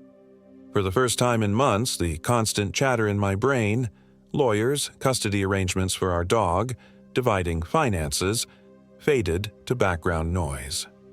The first 2 days were everything I'd hoped for. I paddled from Moose Lake to Knife Lake, making good time and setting up camp on a small island. The physicality of portaging, carrying my canoe and pack across land between lakes, left me pleasantly exhausted. I caught walleye for dinner, built small fires that crackled companionably as I read by their light, and slept dreamlessly under star-filled skies. On the third day, I reached the portage trail to Echo Lake. The path was less maintained than the others I'd traveled, narrow and shadowed by ancient white pines that seemed to lean inward as I passed beneath them. The air felt different here, heavier somehow, as if the forest was holding its breath. "Just your imagination," I muttered, adjusting the canoe on my shoulders. The divorce had left me prone to dark thoughts. My ex used to tease me about having an overactive imagination. "You see monsters where there's just shadows," she'd say. The portage was longer than indicated on my map, nearly a mile of increasingly difficult terrain. By the time I reached Echo Lake, sweat soaked my shirt despite the cool air, and the light was beginning to fade. I should have made camp at the last site, but something pushed me forward. A need to prove I could still make good decisions on my own, perhaps. Echo Lake was smaller than the others I'd traversed, maybe a mile across at its widest point, ringed by steep rocky cliffs on the northern shore. The water was unusually still, with none of the small waves that had danced across the other lakes. Even the constant whisper of wind through pine needles seemed muffled here. I found a campsite on the eastern shore and quickly set up my tent, gathering firewood as the light dimmed. The sight felt wrong somehow. Not overtly, but in subtle ways that triggered instinctive warnings. The fire pit showed signs of recent use, but not the usual kind. The stones were arranged in an odd pattern, not the typical ring, but something more deliberate, almost like symbols. I rearranged them into a normal circle, telling myself I was being paranoid. That night, I heard the echoes for the first time. I was half asleep when they started, voices carrying across the water. At first, I thought other campers had arrived, though I hadn't seen anyone else all day. I unzipped my tent and peered out. The moon was nearly full, casting enough light to see the lake's surface, smooth as glass except for expanding ripples from something. The voices came again, clearer now. They sounded like children playing, laughing, but the words were indistinct, almost garbled, as if played at the wrong speed. Then, for just a moment, I heard my name. Not shouted, but spoken conversationally, as if someone stood right beside me. "James," the voice said, in a perfect imitation of my ex-wife's tone when she wanted my attention. "James, come here." I spun around, heart hammering against my ribs, but there was only my empty tent and the night beyond. When I looked back at the lake, the ripples were gone. Sleep eluded me after that. I lay awake listening, but the voices didn't return. By morning, I'd convinced myself it was just the wind playing tricks, or maybe loons calling. Echo Lake got its name for a reason, after all. The fourth day dawned gray and cool, with low clouds promising rain. I should have packed up and moved on, followed my permit route to the next lake. But something about Echo Lake compelled me to stay. I told myself I needed a rest day. The portaging had been harder than expected. In truth, it was the voices. I needed to know if they'd return. I spent the day exploring the shoreline in my canoe, trolling for fish I didn't catch and gathering more firewood than I needed. The lake had an unusual number of deadfalls along its shore, trees that had toppled into the water, their exposed roots creating grotesque sculptures that resembled grasping hands. Under one such root system, I found a small cave-like hollow. Inside was a collection of objects that stopped my breath. A child's shoe, ancient and rotted, several yellowed animal bones arranged in a circle, and a small wooden doll, crude but unmistakably human-shaped, its face worn smooth except for 2 deep gouges where eyes should be. I backed away, telling myself it was just junk washed up by spring floods or left by previous campers, but I couldn't shake the feeling that the items had been arranged deliberately, like an offering or a warning. That evening, the rain began, a light, steady drizzle that dampened my attempts to build a fire. I retreated to my tent earlier than usual with my camp stove and a dehydrated meal. The rain intensified as darkness fell, drumming against the tent fly in a rhythm that almost, but not quite, masked the returning voices. They started as whispers this time, barely audible beneath the rain, then grew louder, more insistent. Still childlike, but with an edge that raised the hair on my arms.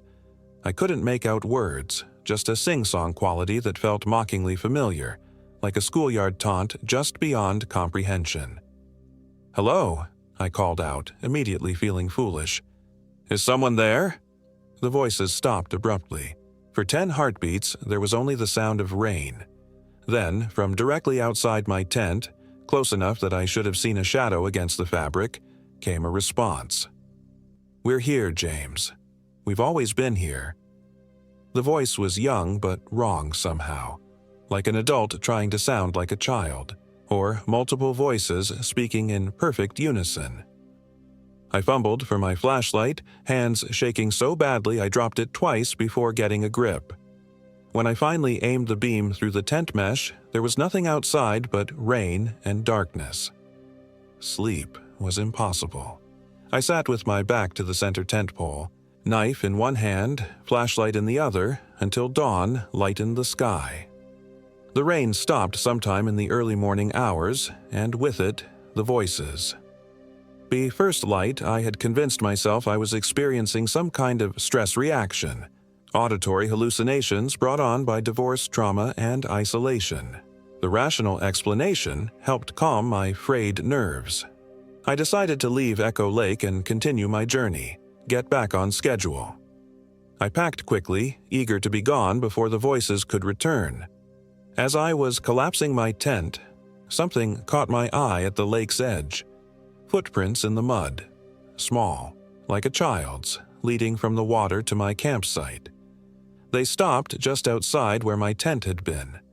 I told myself they were raccoon tracks distorted by rain, or my own footprints from the day before, but even as I formulated these explanations, I knew they were lies.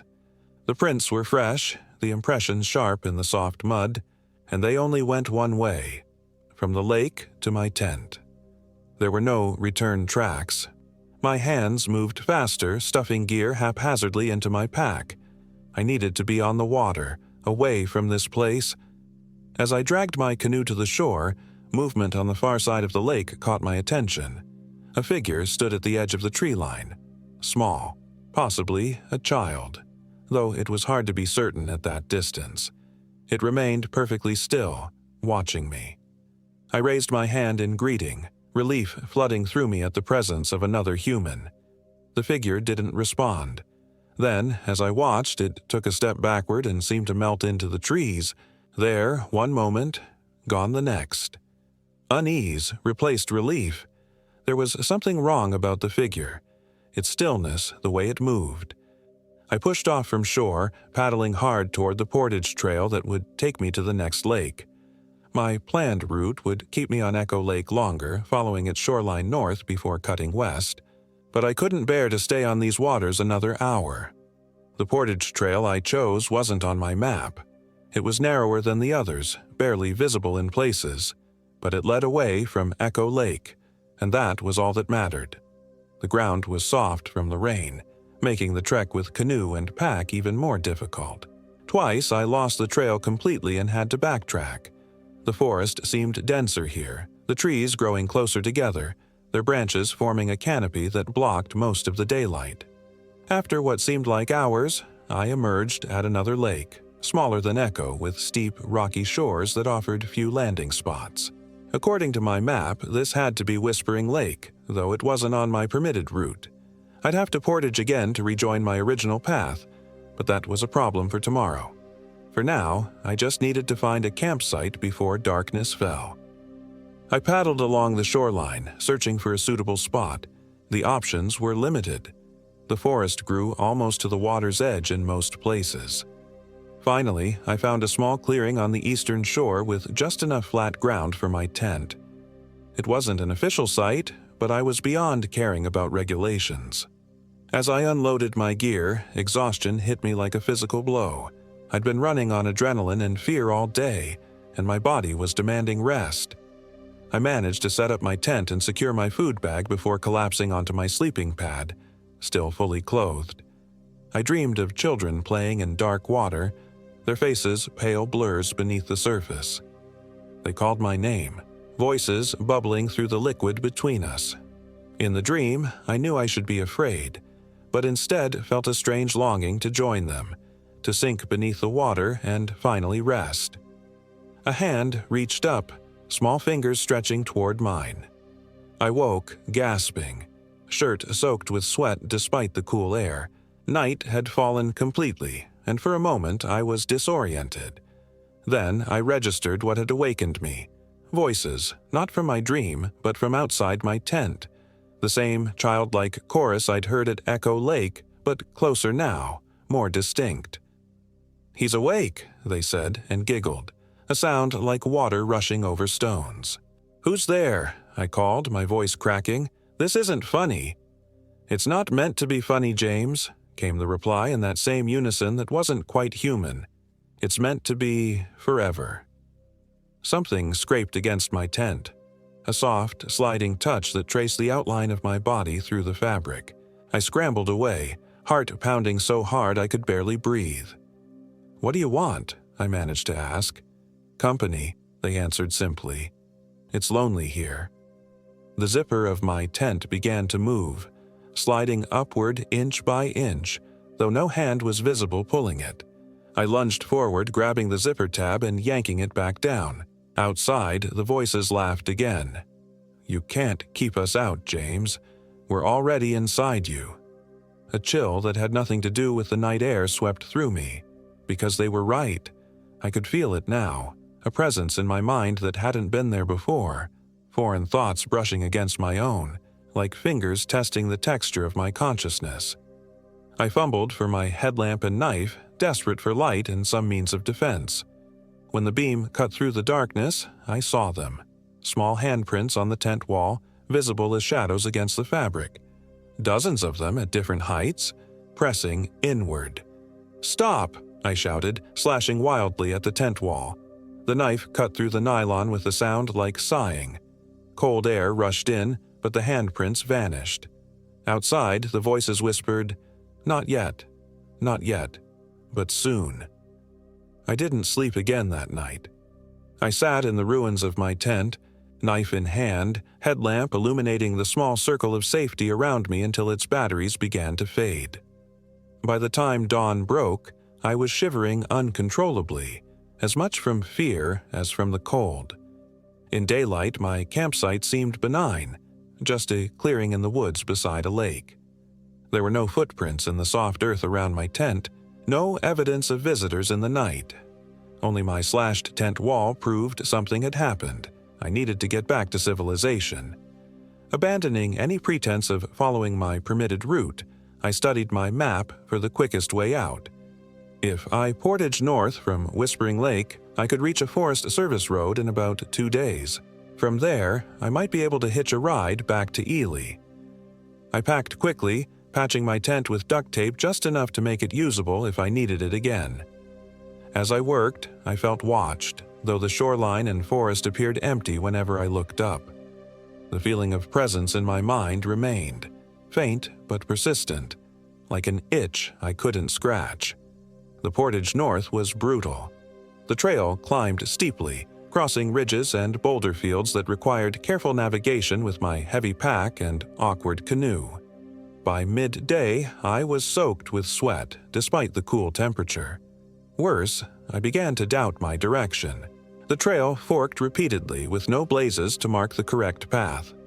I made my choices based on instinct, but each one felt wrong somehow, as if I was being led deeper into the wilderness rather than toward escape. Late in the afternoon, I emerged at another lake, but it wasn't the one I expected. According to my map, I should have reached Long, Narrow Disappointment Lake. Instead, I found myself looking at a nearly perfect circle of water surrounded by steep cliffs, a lake that wasn't on my map at all. "No," I whispered, panic rising. "This isn't possible." But it was there, undeniably real, a hidden lake perhaps half a mile across. The water was dark, almost black, reflecting the cliffs and sky like a mirror. No wind disturbed its surface. No birds called in the surrounding forest. The silence was absolute, pressing against my ears like physical pressure. I had 2 choices: backtrack to Whispering Lake or press on across this unknown water. The thought of retracing my steps, of spending another night near where the voices had found me, decided the matter. I would cross this lake and hope to find a trail on the other side that would lead me back to my map. I pushed my canoe into the water and climbed in carefully. The lake was surprisingly deep. My paddle couldn't touch bottom even a few feet from shore. The water felt wrong against my skin. Thicker somehow, almost oily. I wiped my hands on my pants and began paddling toward the center of the lake. Halfway across, the voices returned. They rose from the water itself this time, not echoing from shore but bubbling up around my canoe as if speakers lay just beneath the surface. The same childlike chorus, but clearer now, their words perfectly intelligible. "We knew you'd come here, James. We've been waiting so long." My paddle froze mid-stroke. Directly below my canoe, far deeper than should have been visible in the dark water, lights glimmered. Small, pale orbs that might have been faces, or lanterns, or bioluminescent fish, except they were moving, rising slowly toward the surface. "What are you?" I asked, my voice barely audible even to myself. The answer came from all around me, spoken by the lake itself. "We are the forgotten, the lost, the taken." The orbs continued their ascent, resolving into distinct shapes as they neared the surface. Small, human-like forms that glowed with an internal phosphorescence. Their features were indistinct, fluid, like faces half-remembered from dreams. I dug my paddle into the water, desperate to reach shore, but the canoe barely moved. The water had thickened further, holding my craft in place like setting amber. "No one leaves Echo Trail," the voices said. "Not really. Parts of you will always remain." "This isn't Echo Lake," I argued, still fighting to move the canoe. Laughter rippled across the water. All water is connected here. All echoes find their way home. The first of the glowing forms breached the surface beside my canoe. Not a child as I'd feared, but something worse. A humanoid shape composed of twisting, translucent tissue that might once have been skin, empty sockets where eyes should be, a mouth that opened too wide, revealing nothing but darkness within. I screamed then, a sound torn from some primal place beyond thought. My paddle swung in a desperate arc, connecting with the thing beside my canoe. It gave way like rotten fruit, collapsing into the water with a hiss of escaping gas. But where it fell, others rose. Dozens of them, surrounding my canoe, reaching with limbs that ended in too many joints. The foreign presence in my mind expanded suddenly, flooding my consciousness with images that weren't my own. Children playing by a lake, families camping, solitary hikers, and then water closing over their faces, darkness, cold, and finally transformation into what now surrounded me. "Join us," they whispered, their voices inside my head now, become part of the echo. My canoe tipped as multiple hands gripped its gunnels. Water sloshed over the sides, shockingly cold against my legs. In desperation, I reached for my emergency satellite communicator, only to find it missing from its pouch on my life vest. "Looking for this?" asked the voices. I looked down to see my communicator floating just below the surface, held in pale, elongated fingers that had never belonged to anything human. As I watched, they crushed it, the device imploding with a sad electronic chirp. The canoe tipped further. I was going into the water. In seconds, those things would have me, drag me down to become whatever they were. In that moment of absolute terror, something inside me broke, or perhaps awakened. I had spent 6 months being dissolved by my divorce, letting pieces of myself be stripped away until I barely recognized what remained. I was not going to dissolve here too. "No!" I shouted, and the word carried a force that surprised even me. I drove my paddle directly into the water, aiming for the nearest of the glowing forms. The impact sent a shock up my arms, but I felt something give way beneath the blade. The presence in my mind recoiled, briefly weakened. I used that moment to throw myself toward the far gunwale, deliberately capsizing the canoe away from the densest cluster of entities. As the craft flipped, I gulped a final breath before plunging into the black water. The cold hit like physical pain, driving needles into every exposed inch of skin. Worse was the sensation of the water itself, not liquid, but something semi-solid that seemed to probe my body, seeking entry through eyes, ears, mouth. I kept my face tightly closed, kicking hard toward where I thought the shore must be. Hands grabbed at me from below, tangling in my clothing, my hair. I fought wildly, my lungs already burning for air. One particularly strong grip caught my ankle, pulling me downward. I reached for my belt knife, found it, and slashed blindly below me. Something screamed, a sound that traveled through water and bone rather than air. The grip loosened. I broke the surface gasping, vision sparkling with oxygen deprivation. The shore was closer than I'd expected, perhaps 20 yards away. Behind me, the water boiled with pale forms, all converging on my position. I swam with every ounce of strength remaining, my waterlogged clothes and boots dragging like anchors. My feet found purchase on lake bottom just as the first of the entities reached me, fingers like cold wire wrapped around my wrist. I didn't look back, simply lunged forward, dragging my pursuer partially onto the shore with me.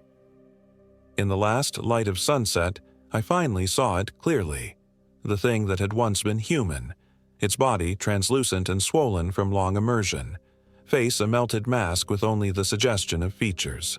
Empty eye sockets stared upward, the head cocked at an impossible angle. "You cannot leave," it said, though its mouth didn't move. "No one leaves." I brought my knife down, aiming for what might have been a heart in a human. The blade sank into yielding tissue. The thing convulsed, its grip tightening painfully before suddenly releasing. It slid back into the water without a splash, leaving only a slick residue on the stones where it had lain. I scrambled up the bank expecting pursuit, but the entities remained in the water, glowing forms floating just below the surface like malevolent lily pads. Their voices, however, followed me into the forest. "We are patient, James. We have eternity, and you're already carrying us with you." I ran blindly through the gathering darkness, branches whipping my face, roots threatening to trip me at every step. I had lost everything: canoe, most of my gear, any sense of direction. All I knew was that I needed to put distance between myself and that lake. Eventually, exhaustion forced me to stop. I collapsed beneath a large pine shivering violently in my wet clothes. The night was turning bitterly cold, and without dry clothes or shelter, hypothermia was a real danger.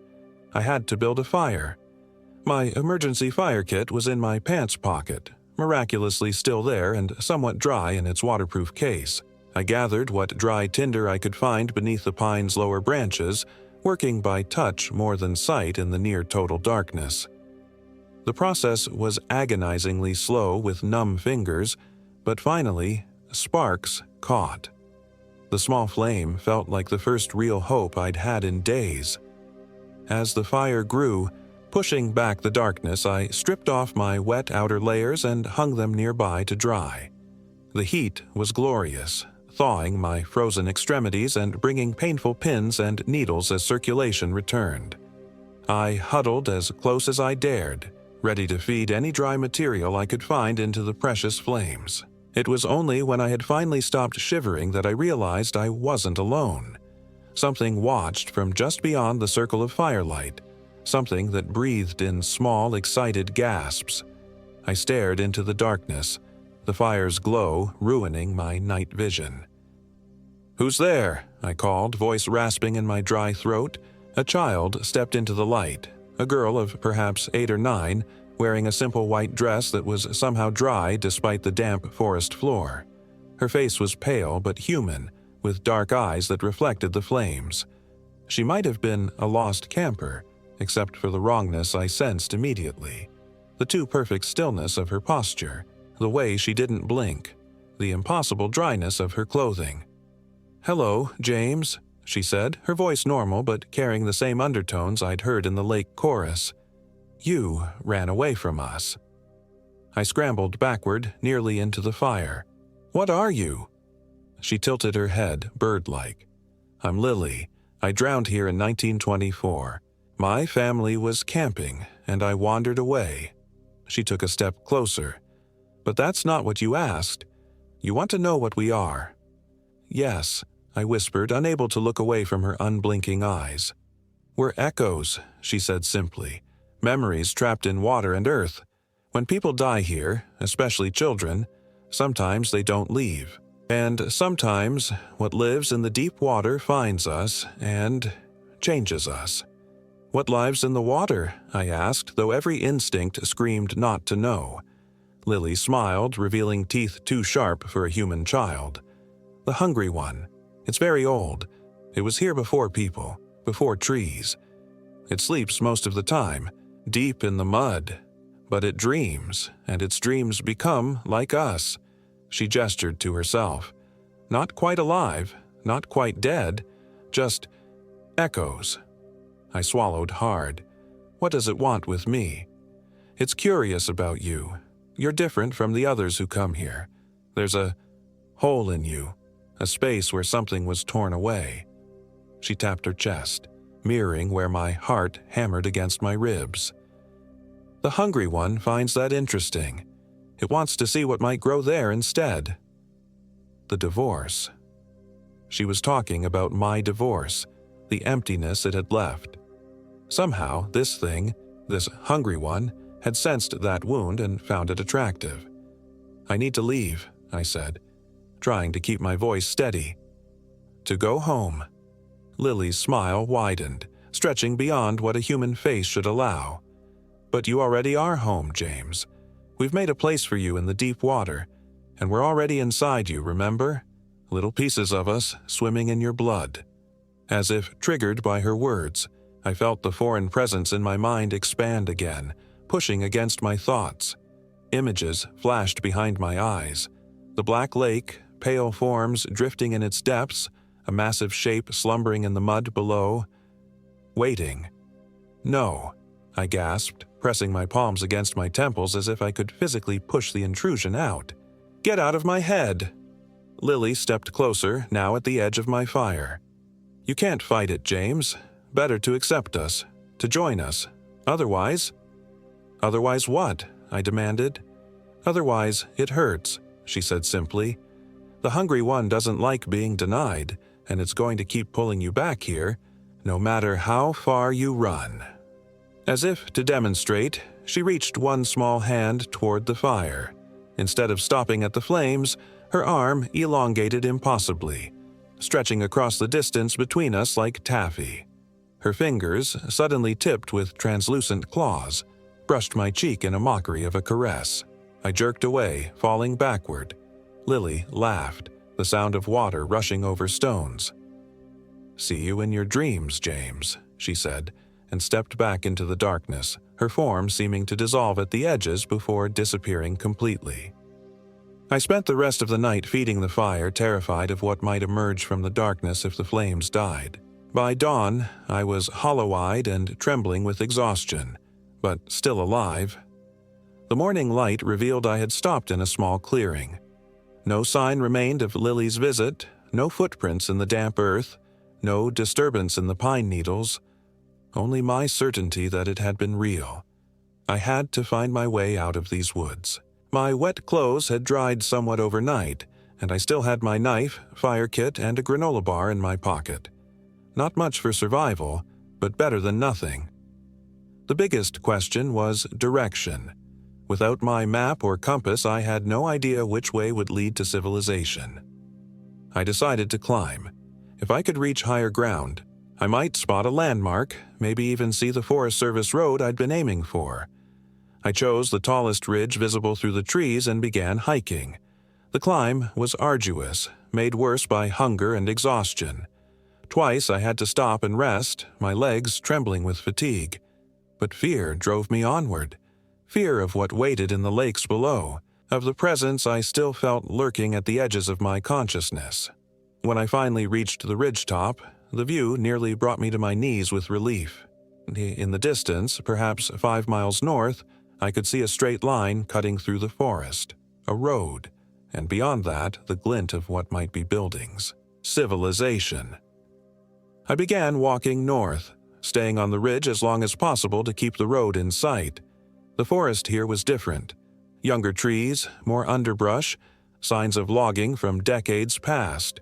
More normal. I began to hope that I had passed beyond the territory of whatever haunted the hidden lakes. That hope died when I reached a stream that cut across my path. It was small, perhaps 10 feet across, shallow enough to see the rocky bottom. An easy crossing, but as I approached, the water changed, darkening, growing still despite the slope that should have kept it flowing. And from its depths came a familiar whisper, "James, we're still waiting." I backed away, heart pounding.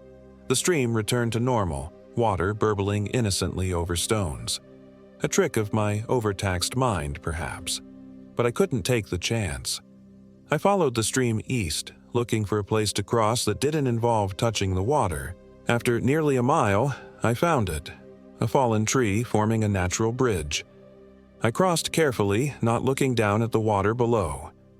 By late afternoon, I reached the road, a gravel Forest Service route that showed signs of recent use. The tire tracks were the most beautiful sight I'd seen in days. I turned west, following the road downhill, reasoning that it must eventually lead to a main highway. I had walked perhaps 2 miles when I heard the most blessed sound imaginable. An engine. I turned to see a Forest Service truck approaching. I waved frantically, half afraid the vehicle would pass me by, but it slowed and stopped. The ranger who stepped out looked at me with concern that quickly shifted to recognition. "James Anderson," he asked. "We've had search parties out looking for you for 2 days. You missed your check-in." I nearly collapsed with relief. "I got lost," I said, the simplest explanation I could manage. "Lost my canoe and gear." He nodded, accepting this without question. "Let's get you back to Ely. You look like you could use a hot meal and a doctor." I climbed into the truck's cab, savoring the normality of seat cushions and dashboard instruments. As we drove away from the forest, I finally began to believe I might actually escape. "Weird area back there," the ranger commented as we bounced along the gravel road. "Folks have been reporting strange things for years. Voices, appearances, even had a few disappearances, though most turned up eventually." I said nothing, staring straight ahead at the road unwinding before us. "Local Ojibwe have stories about it," he continued. "Say there's something in the deep water that eats souls. calls to the lonely, the grief-stricken. He glanced at me. People going through tough times. My blood went cold. How do you know I'm going through a tough time? He smiled, and for just a moment, his eyes looked wrong. Too dark, too deep. Lucky guess, he said, his voice overlaid with a familiar chorus of whispers. You have that look about you. I lunged for the door handle, but it wouldn't move. Outside, the forest was changing, growing older, denser, the road narrowing. And ahead, glinting through the trees, I could see water. Black, still water reflecting the evening sky. No, I whispered. This isn't happening. Oh, but it is, James, said the thing wearing the ranger's face. I told you, no one really leaves. Parts of you will always remain. I closed my eyes, refusing to look at the approaching lake. This isn't real, I said desperately. You're in my head. Both can be true, it replied reasonably. Reality is flexible here. The truck stopped. When I opened my eyes, we were at the shore of the circular black lake. The ranger was gone. I sat alone in the cab, doors now hanging open, the engine silent. On the lake's far shore stood Lily, her white dress glowing in the twilight. Beside her were others, children of various ages, all with the same pale skin and two wide smiles. They waved in perfect unison. Last chance, James, Lily's voice carried across the water. Accept us willingly. It's easier that way. I stepped out of the truck, legs moving without my conscious control. The foreign presence in my mind had grown stronger, pushing my own thoughts aside like unwanted furniture. I could feel myself walking toward the water's edge, powerless to stop. My feet touched the cold lake. One more step and I would be fully in, ready to sink down to where the hungry one waited. Part of me wanted it, wanted an end to fear, to struggle, to the emptiness my divorce had left. But another part, the part that had survived 6 months of hell, that had pushed me to come here seeking healing rather than surrender, rallied in final defiance. No! I screamed, the word tearing from my throat with the same force I'd felt in the canoe. This is my mind, my life. I drove my consciousness against the invading presence like a battering ram, pushing back with every ounce of will I possessed. The pressure in my mind built to an unbearable crescendo, like two opposing tidal waves meeting. For a moment that stretched into eternity, we were locked in stalemate, neither gaining ground. Then something gave way, not in me, but in it. The foreign presence fractured, splintering into confused fragments that scattered through my consciousness like startled fish. The landscape around me shimmered, reality bending like heat waves over summer asphalt. The truck, the lake, Lily and her companions, all wavered, growing transparent, then solid again. Impossible. Lily's voice had lost its childish quality, revealing the ancient, hungry thing beneath. You cannot reject us. We are already part of you. No, I said, finding strength in the word. You tried to fill an empty space that isn't empty anymore. I filled it myself. And it was true. In fighting for my life, for myself, I had rekindled something I thought lost in the divorce. Not just the will to survive, but the understanding that I was worth fighting for. Lily screamed, the sound rippling across the water's surface in concentric rings. The other children joined her, their faces melting into alien configurations of rage and hunger. As one, they rushed toward me, ghostly feet skimming across the lake's surface. I stood my ground, focusing on the reality I knew was true. The Forest Service road, the search parties the ranger had mentioned, civilization waiting beyond these haunted woods. With each breath, the phantom lake receded a little more, the truck fading like mist in morning sun. Lily reached me first, her small hands now elongated into translucent claws that slashed at my face. I felt nothing, no impact, no pain. She passed through me like smoke, her form dispersing momentarily before reconstituting behind me. You cannot escape, she wailed. but her voice was fainter now, as if called from a great distance. "I already have," I told her, and turned my back on the lake, walking up the road with deliberate steps. Behind me, the chorus of voices rose in furious protest, promises of eternal loneliness mingling with threats of pain beyond imagining. I didn't look back, focusing only on the next step and the next, each one taking me farther from their influence. Gradually, the voices faded.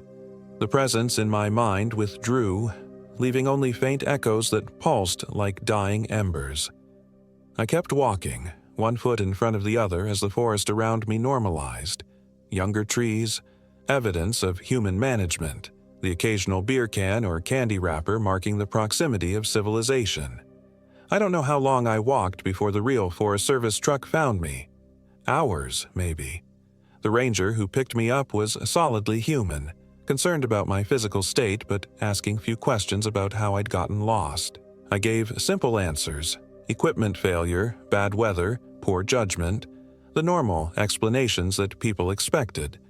They took me to a hospital in Ely, where doctors treated me for exposure, dehydration, and minor injuries.